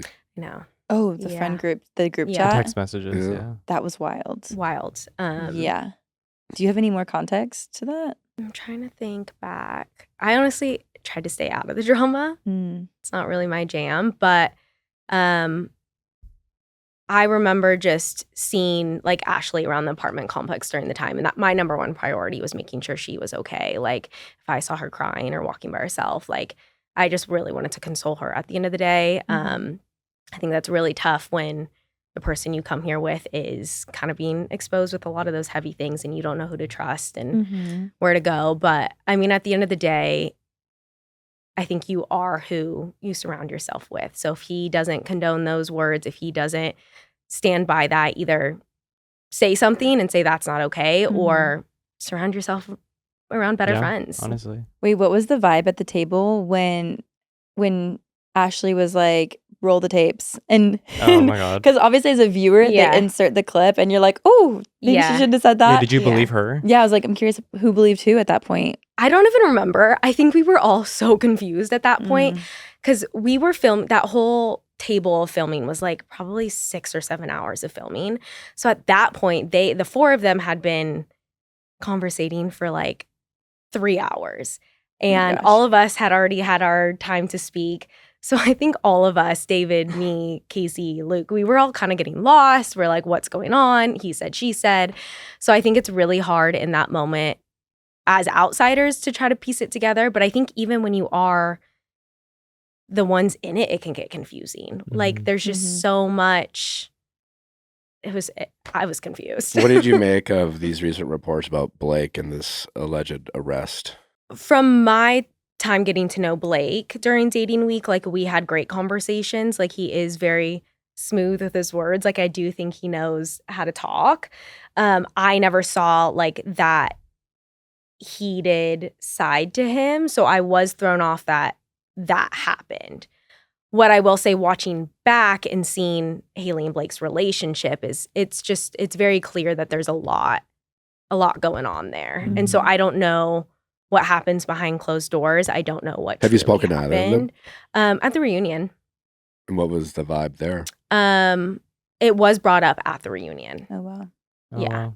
So, yeah, And it was do you definitely a do you heavy feel like topic. you were given an explanation or an answer that, like, do you think Blake is a potentially bad or dangerous guy / partner, or do you feel like this was a really unfortunate situation of which the audience needs to hear the full story before we judge him? I think that. What was I think your the takeaway? latter. You think the latter? Yeah, I think. I mean, I don't know. I think everybody shows their ugliest side Just want to behind hear your, closed your doors. opinion. You know? But I will say, like, there are a lot of factors that I feel like would lead to something like that. I don't think he just did something out of the blue. Like I do, like you can see they fight. There's escalation. There's Were there just a lot of but feelings. wasn't there like a physical altercation? Mm-hmm. There was. I feel like Haley and Blake have a lot of feelings, and there's a lot of like. But there's definitely like a lot, emotion. right? Like, I don't, Yeah, there's a lot there's not- there. because I can understand, like, getting in a fight with a partner and things get heated. You might say Yeah. something you have to apologize for, but like, right, there's definitely a difference between that and like crossing a physical boundary. 100%. Yeah. And Okay. crossing physical boundary is never okay. Are we gonna find out what happened, at least from their point of view? I think that you will hear his side of the story, and you will hear her side of the story. They line up. Not entirely, but I think there's always going to be 3 stories. There's always going to be each side and then what actually The truth, happened. yeah. But you do get a lot of context at the reunion, and you do. I think everybody is going to be able to see Okay. what really happened at the reunion. Interesting. Yeah. What about Killian and Ashley? What do we have to look forward to at the reunion for them? I think that they have a lot of love for each other. They two grew up together, and I think have that bond. They've known each other for a very long time, but I just think that they both have a lot to like work on individually before they can love. Do you think the right Killian person. respects women? I mean, no. Okay. I think if he wants somebody as amazing as Ashley, he needs to, I think, figure out how to respect women. Yeah, I mean, the friend stuff is crazy. All of the ladies are amazing. Didn't he tell Haley to shut the fuck up? Was it Haley? Not that it No, not he told Ashley. It told Ashley? Okay. Yeah. Not that I guess that makes it, I hate saying that makes it a little better, but to like, maybe there's passion, maybe the whatever, but like a fucking Right. stranger would have been crazy. Yeah. Right. No, it's Ashley. It's still crazy on camera. Yeah. It's still crazy, period. I think he has a Yeah. lot of growth to like have a good, healthy relationship. How old are they? He's They were He's high- 29. yeah. Oh, see, that's crazy. Yeah, And not she's that 26. all of it, anyways. But I'm like, they've been together since childhood as well. They've known each other. I think they cheered Okay. together in high school, But yeah, they were Oh. together for about 5 years going into the show. I think sometimes that's just it's so hard when you grow up with somebody to leave. Mm-hmm. You know. You have that bond Mm-hmm. for sure. It's a fascinating show. Yeah. Yeah. I really enjoy watching all the relationship dynamics. We appreciate you coming on and Thank you. sharing your experience with us, and we look forward to finding out what happens the rest of the season. Thanks. Up next, we have Alex to talk about that dirty little letter that was written to her. What do you remember about that letter? The letter, I had no idea. Like no one knew that he snuck that into her Wow. purse. And so I think the shock that you guys had watching it, we had sitting at that table. We saw it on your faces. too. Yeah. Yeah. When they said like, we have something to share, the producers, this, that, all of us were like, what are they talking about? Like we had no idea. Did they make her give it to them, or did she offer that up? Do we know? No, they took it. They took it. Immediately that night. I was So Yeah, okay. curious. I was curious about that. Yeah. that's the funniest part to me is like, he was trying to be so sly about Yeah. handing over that On letter camera. when there's literally in Not that that sly. in that club or bar or whatever we were in, there was 4 cameras on every single one of us at all times. We had mics on. Like I don't know how that would have gone unseen, which is also another funny little random tangent. My favorite is in reality TV, stars whisper to each other. Literally, that was what I was going to bring up actually, because Luke pulled me for a chat that same night and he wanted to communicate something to me. And so we're sitting in the booth and he's like trying to talk to me like Oh, this. no. And he's like trying not to like be heard. I'm like, we have mics on us. Like they're Yeah. going to hear us. And so it was just so funny that Jebbin was trying to be all sly. So immediately after we wrapped that party, producers took the note Okay. immediately. So she didn't read it. Like, Okay. yeah. All right. Wow. Yeah. Juicy. And what did you want to? Yeah. The other thing I want to say as well is I am lucky that I'm not like the brunt of a lot of the hate that's going on right now online.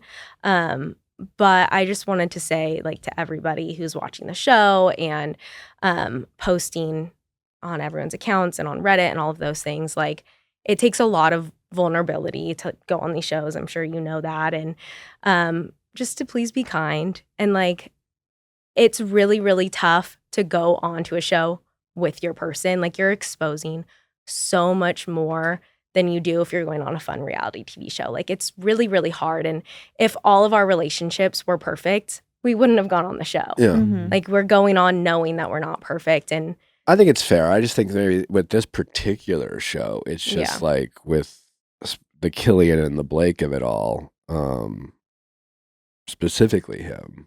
You know, like, because again, you look at David and I feel like people could critique him and like his stance on like men and, you know, he seemed a little rigid. mhm. And, you know, I think some people online could call him some names that I feel would be a bit maybe unfair just because so much context is stripped out of Yeah. of Yeah. and again, like I just looked at it like I don't know him obviously, but I was fascinated by his character because I am always interested in people who are open to progress and growth and things like that. Mhm. But when I watch a guy like Killian, it is troubling to Mhm. see someone so easily talk to and about women in the manner that he did. And I'm definitely just less interested in giving him a pass. For sure. I think that reality TV is the best place to Yeah. like self-reflect and see what you And need to work on. unless you and feel grow. like he's got a bad edit or somehow he's being misrepresented. No, I'm talking about my girls specifically. Okay. I will Yeah. say that.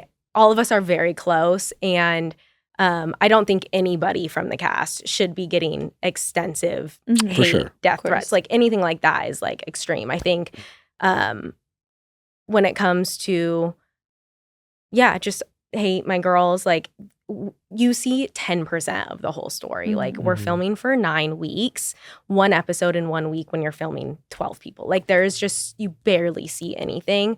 So I think that that's just important to remember. And I think that everybody was really brave for going on the show. And yeah, I think if there's things that people do wrong, yes, fix it. You should self-reflect. You should hear that feedback. But I think that you should never be nasty and Mhm. take it to an inhumane level. sure. Yeah. Love that. Monica, thanks for coming. Mhm. It's Thank been a you. pleasure getting to talk with you about this experience. Fascinating show.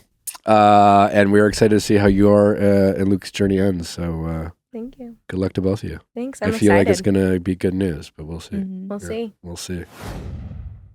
All right. Well, what do we think? I love Monica.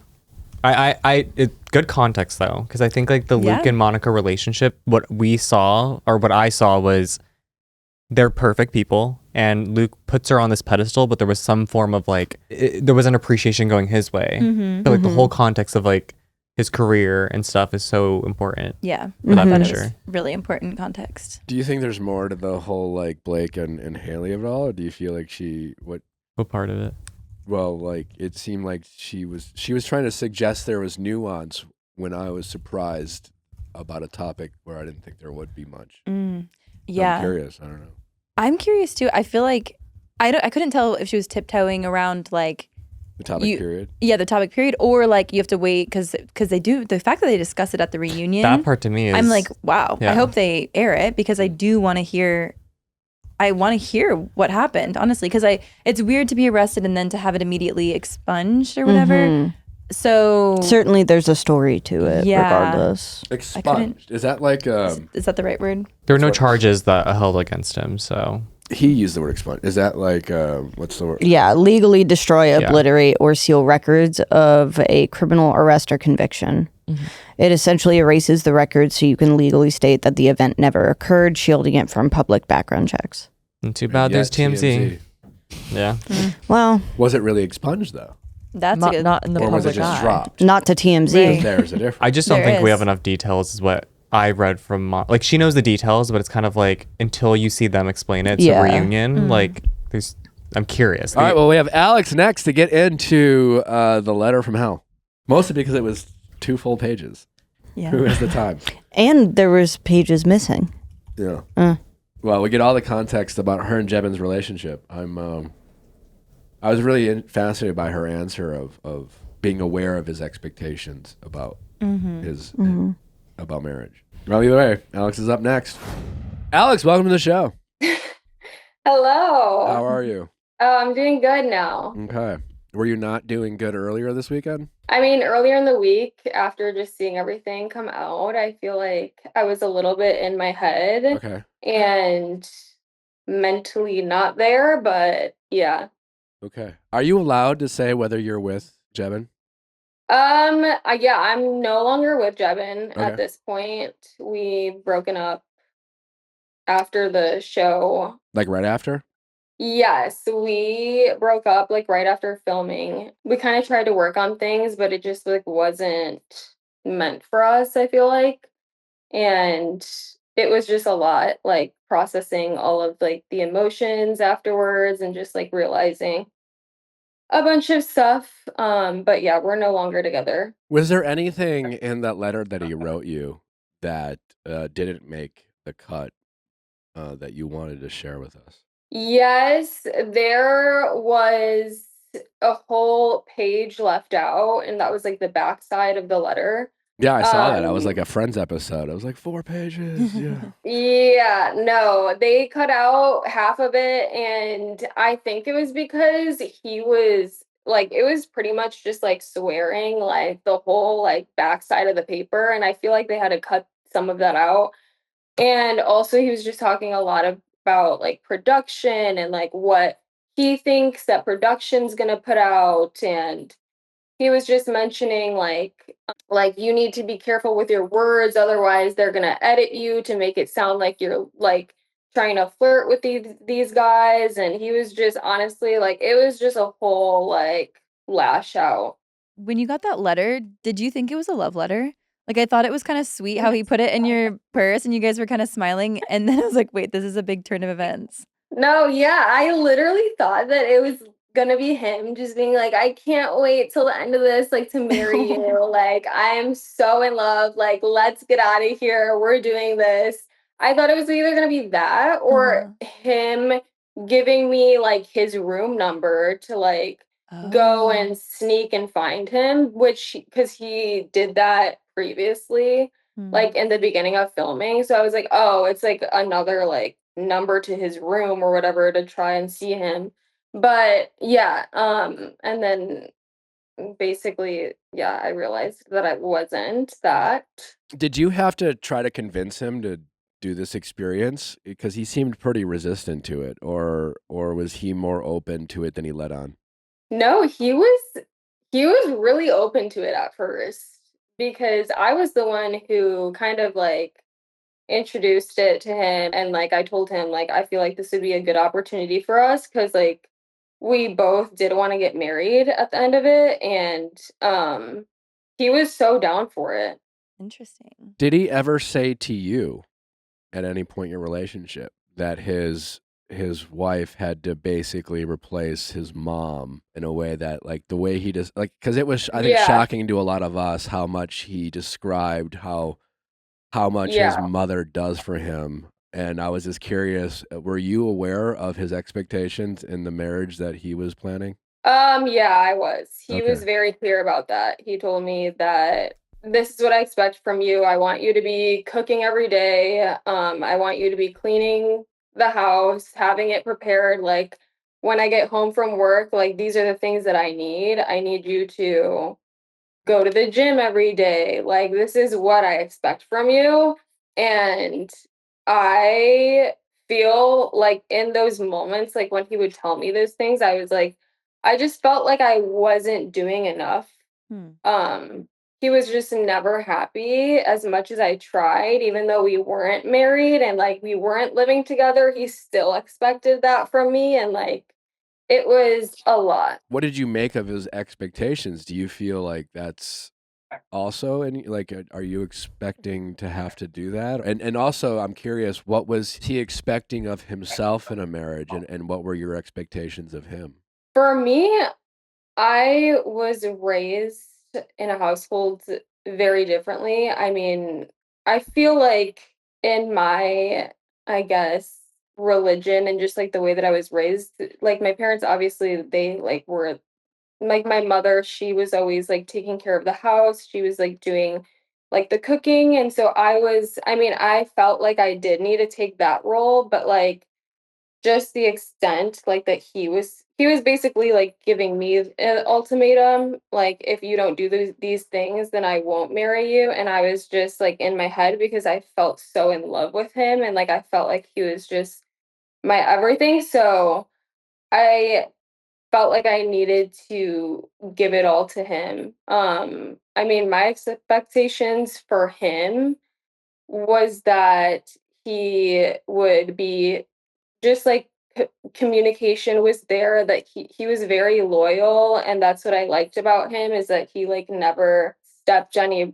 like out of my boundaries. And like I mean, I did want him to be like working hard, obviously having all of these goals, which he was doing. Like he did work a lot. So because he was the one making the money and whatnot, like he expected me to do the household chores and stuff like that, which I felt like I was a little bit kind of blind like during our relationship. Do you feel like now that you're not in that relationship, you have different expectations of what you hope a marriage looks like? Yeah, I do. I feel like just like being outside now, looking at everything and just like seeing how many men out there are just like very, just more relaxed and mature. I feel I do deserve so much more than that. Was it hard to explain to your family or to his why you guys were going on the show, and what were their reactions? It wasn't hard for me just because my family was very accepting of him and they like let him in, they loved him, honestly. Coming out to my family, they were really supportive of it, but the issue was more so, like, with him telling his parents just because they already didn't accept me and they didn't like me all of our 6 years of being together, so Mm. it was hard for them to accept it. He got, like, kicked out of his house just because he went on the show, and it was a big thing, but his parents never spoke to me at all. throughout the process. Like even right before the show, like they never talked to me or anything. Mm. I'm curious, what have you learned from your relationship with him? And do you have any new non-negotiables for yourself for any Yeah. future relationship that you have? And if so, what are those? I definitely think that like family is so important. I feel like I would like to be accepted in like my partner's family. Also, I feel like my faith is super important. So I would like to be with someone of the same faith that I can grow with. That's like the two most important things I feel, and just accepting me fully and just I don't yeah, that's pretty much it. You guys met when you were really young, and I'm curious if you're open to talking about it. Have you started dating again? And is it so fun? I feel like you're such a catch and so beautiful. And like, I just think, I personally am like, Thank you're going to you. get out there and be like, wait, guys are obsessed with me. Like, you deserve everything. So has it been fun getting back out there? Have you started dating again? I have like here and there just for fun. Like at the moment, I feel like I'm not trying to rush anything. I'm trying to just more so focus on myself. But yeah, like if a guy shows me he's interested and just seems like a genuine person, like I will give him the chance to take me out to a dinner, whatever. But like right now, I just feel like I need to focus more so like on my career, myself, and just like moving forward. Nice. I love that. Nice. Well, Alex, Yes. one more question before we let you go. Like, what shocked you the most about your peers on this experience? Who, if anyone, caught you the most off guard? Oh gosh. Okay, who caught me off guard? From like what you watched or what you experienced? I think what caught me off guard about like watching the show was it was probably Haley and Blake's relationship. Like I just didn't see that while filming, like how deep and like kind of just like toxic it was. And just looking back and watching, I was just like sad for both of them. I felt like they both definitely needed to just like work things out before going on the show. And I feel bad for everyone that's just talking. I feel bad for Haley, honestly. I really do. I'm like so team Haley on her side throughout this whole experience just because people really don't know like the situation behind everything. So I just feel like she deserves like everything in the world and that. And also with the whole situation with Killian and Ashley, Blake, and Haley, them just like getting together and arguing, that kind of shocked me that they just like allowed them all to just like have a conversation in the same room for like hours on end. And the whole like Killian swearing at Haley and telling her to like shut the fuck up, whatever, like That's crazy. it was a lot. And I definitely don't support. I'm never going to be okay with that. And I feel like Killian just like went way too far with the whole situation with his friends. Like he never stuck up for Haley after his friends were talking that way about her. Were you planning on being with Killian if you weren't like removed from the process? No, I wasn't. Who were you planning on being with? I was planning on matching with Idris, and we had a ton of great dates. Like I feel like him and I vibed really well, and it's just funny the fact that like it all turned like the letter was all about Killian. Like Yeah. Jebbin's letter was literally just about him, and like he was just freaking out that I like had something with Killian, which like I literally was not even gonna choose Killian at all, and he wasn't gonna choose me. So like, it's crazy to me. They never aired any of Idris's and I's dates. Yeah, so pretty much that was that. Also, I wanted to say one thing too is that in the show I said that I was falling for someone, and then it like cut to me saying that I think I'm gonna match with Killian. But before that scene, Jebbin was like, okay, let's make a scene right now. Like as a joke. He's like, Oh. say something that you Oh, wow. like is gonna be crazy or whatever. And I was like, oh my God, I'm falling for someone, like as a joke. And we both laughed about it after. And then he like flipped it and he was like, why the fuck would you say that? Like, so they cut it to make me actually Wait, he there's told you to no pretend, way. but then he took it seriously? He was producing. Yeah, like he actually took it serious and he was like, whoa, I didn't think you were gonna say something like that. Like, don't be like crazy. And then, yeah, so. Wow. Well, good riddance to him. You seem better off, Alex. Mm-hmm. Thanks for taking the time. Thank you. What a fascinating show. We appreciate you. Good luck at the Thank reunion. you. All right. Take care. Thank you. All right. Bye-bye. It was nice talking to you guys. You too. Thank you, Bye. Alex. Bye.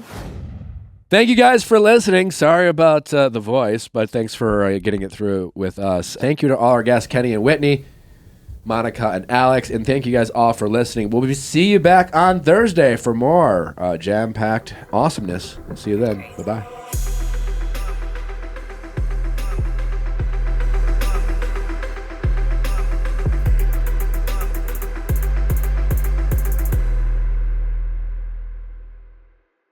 Hey guys, if you loved what you listened to, make sure you hit that subscribe button below. Thanks for listening. We'll see you next time.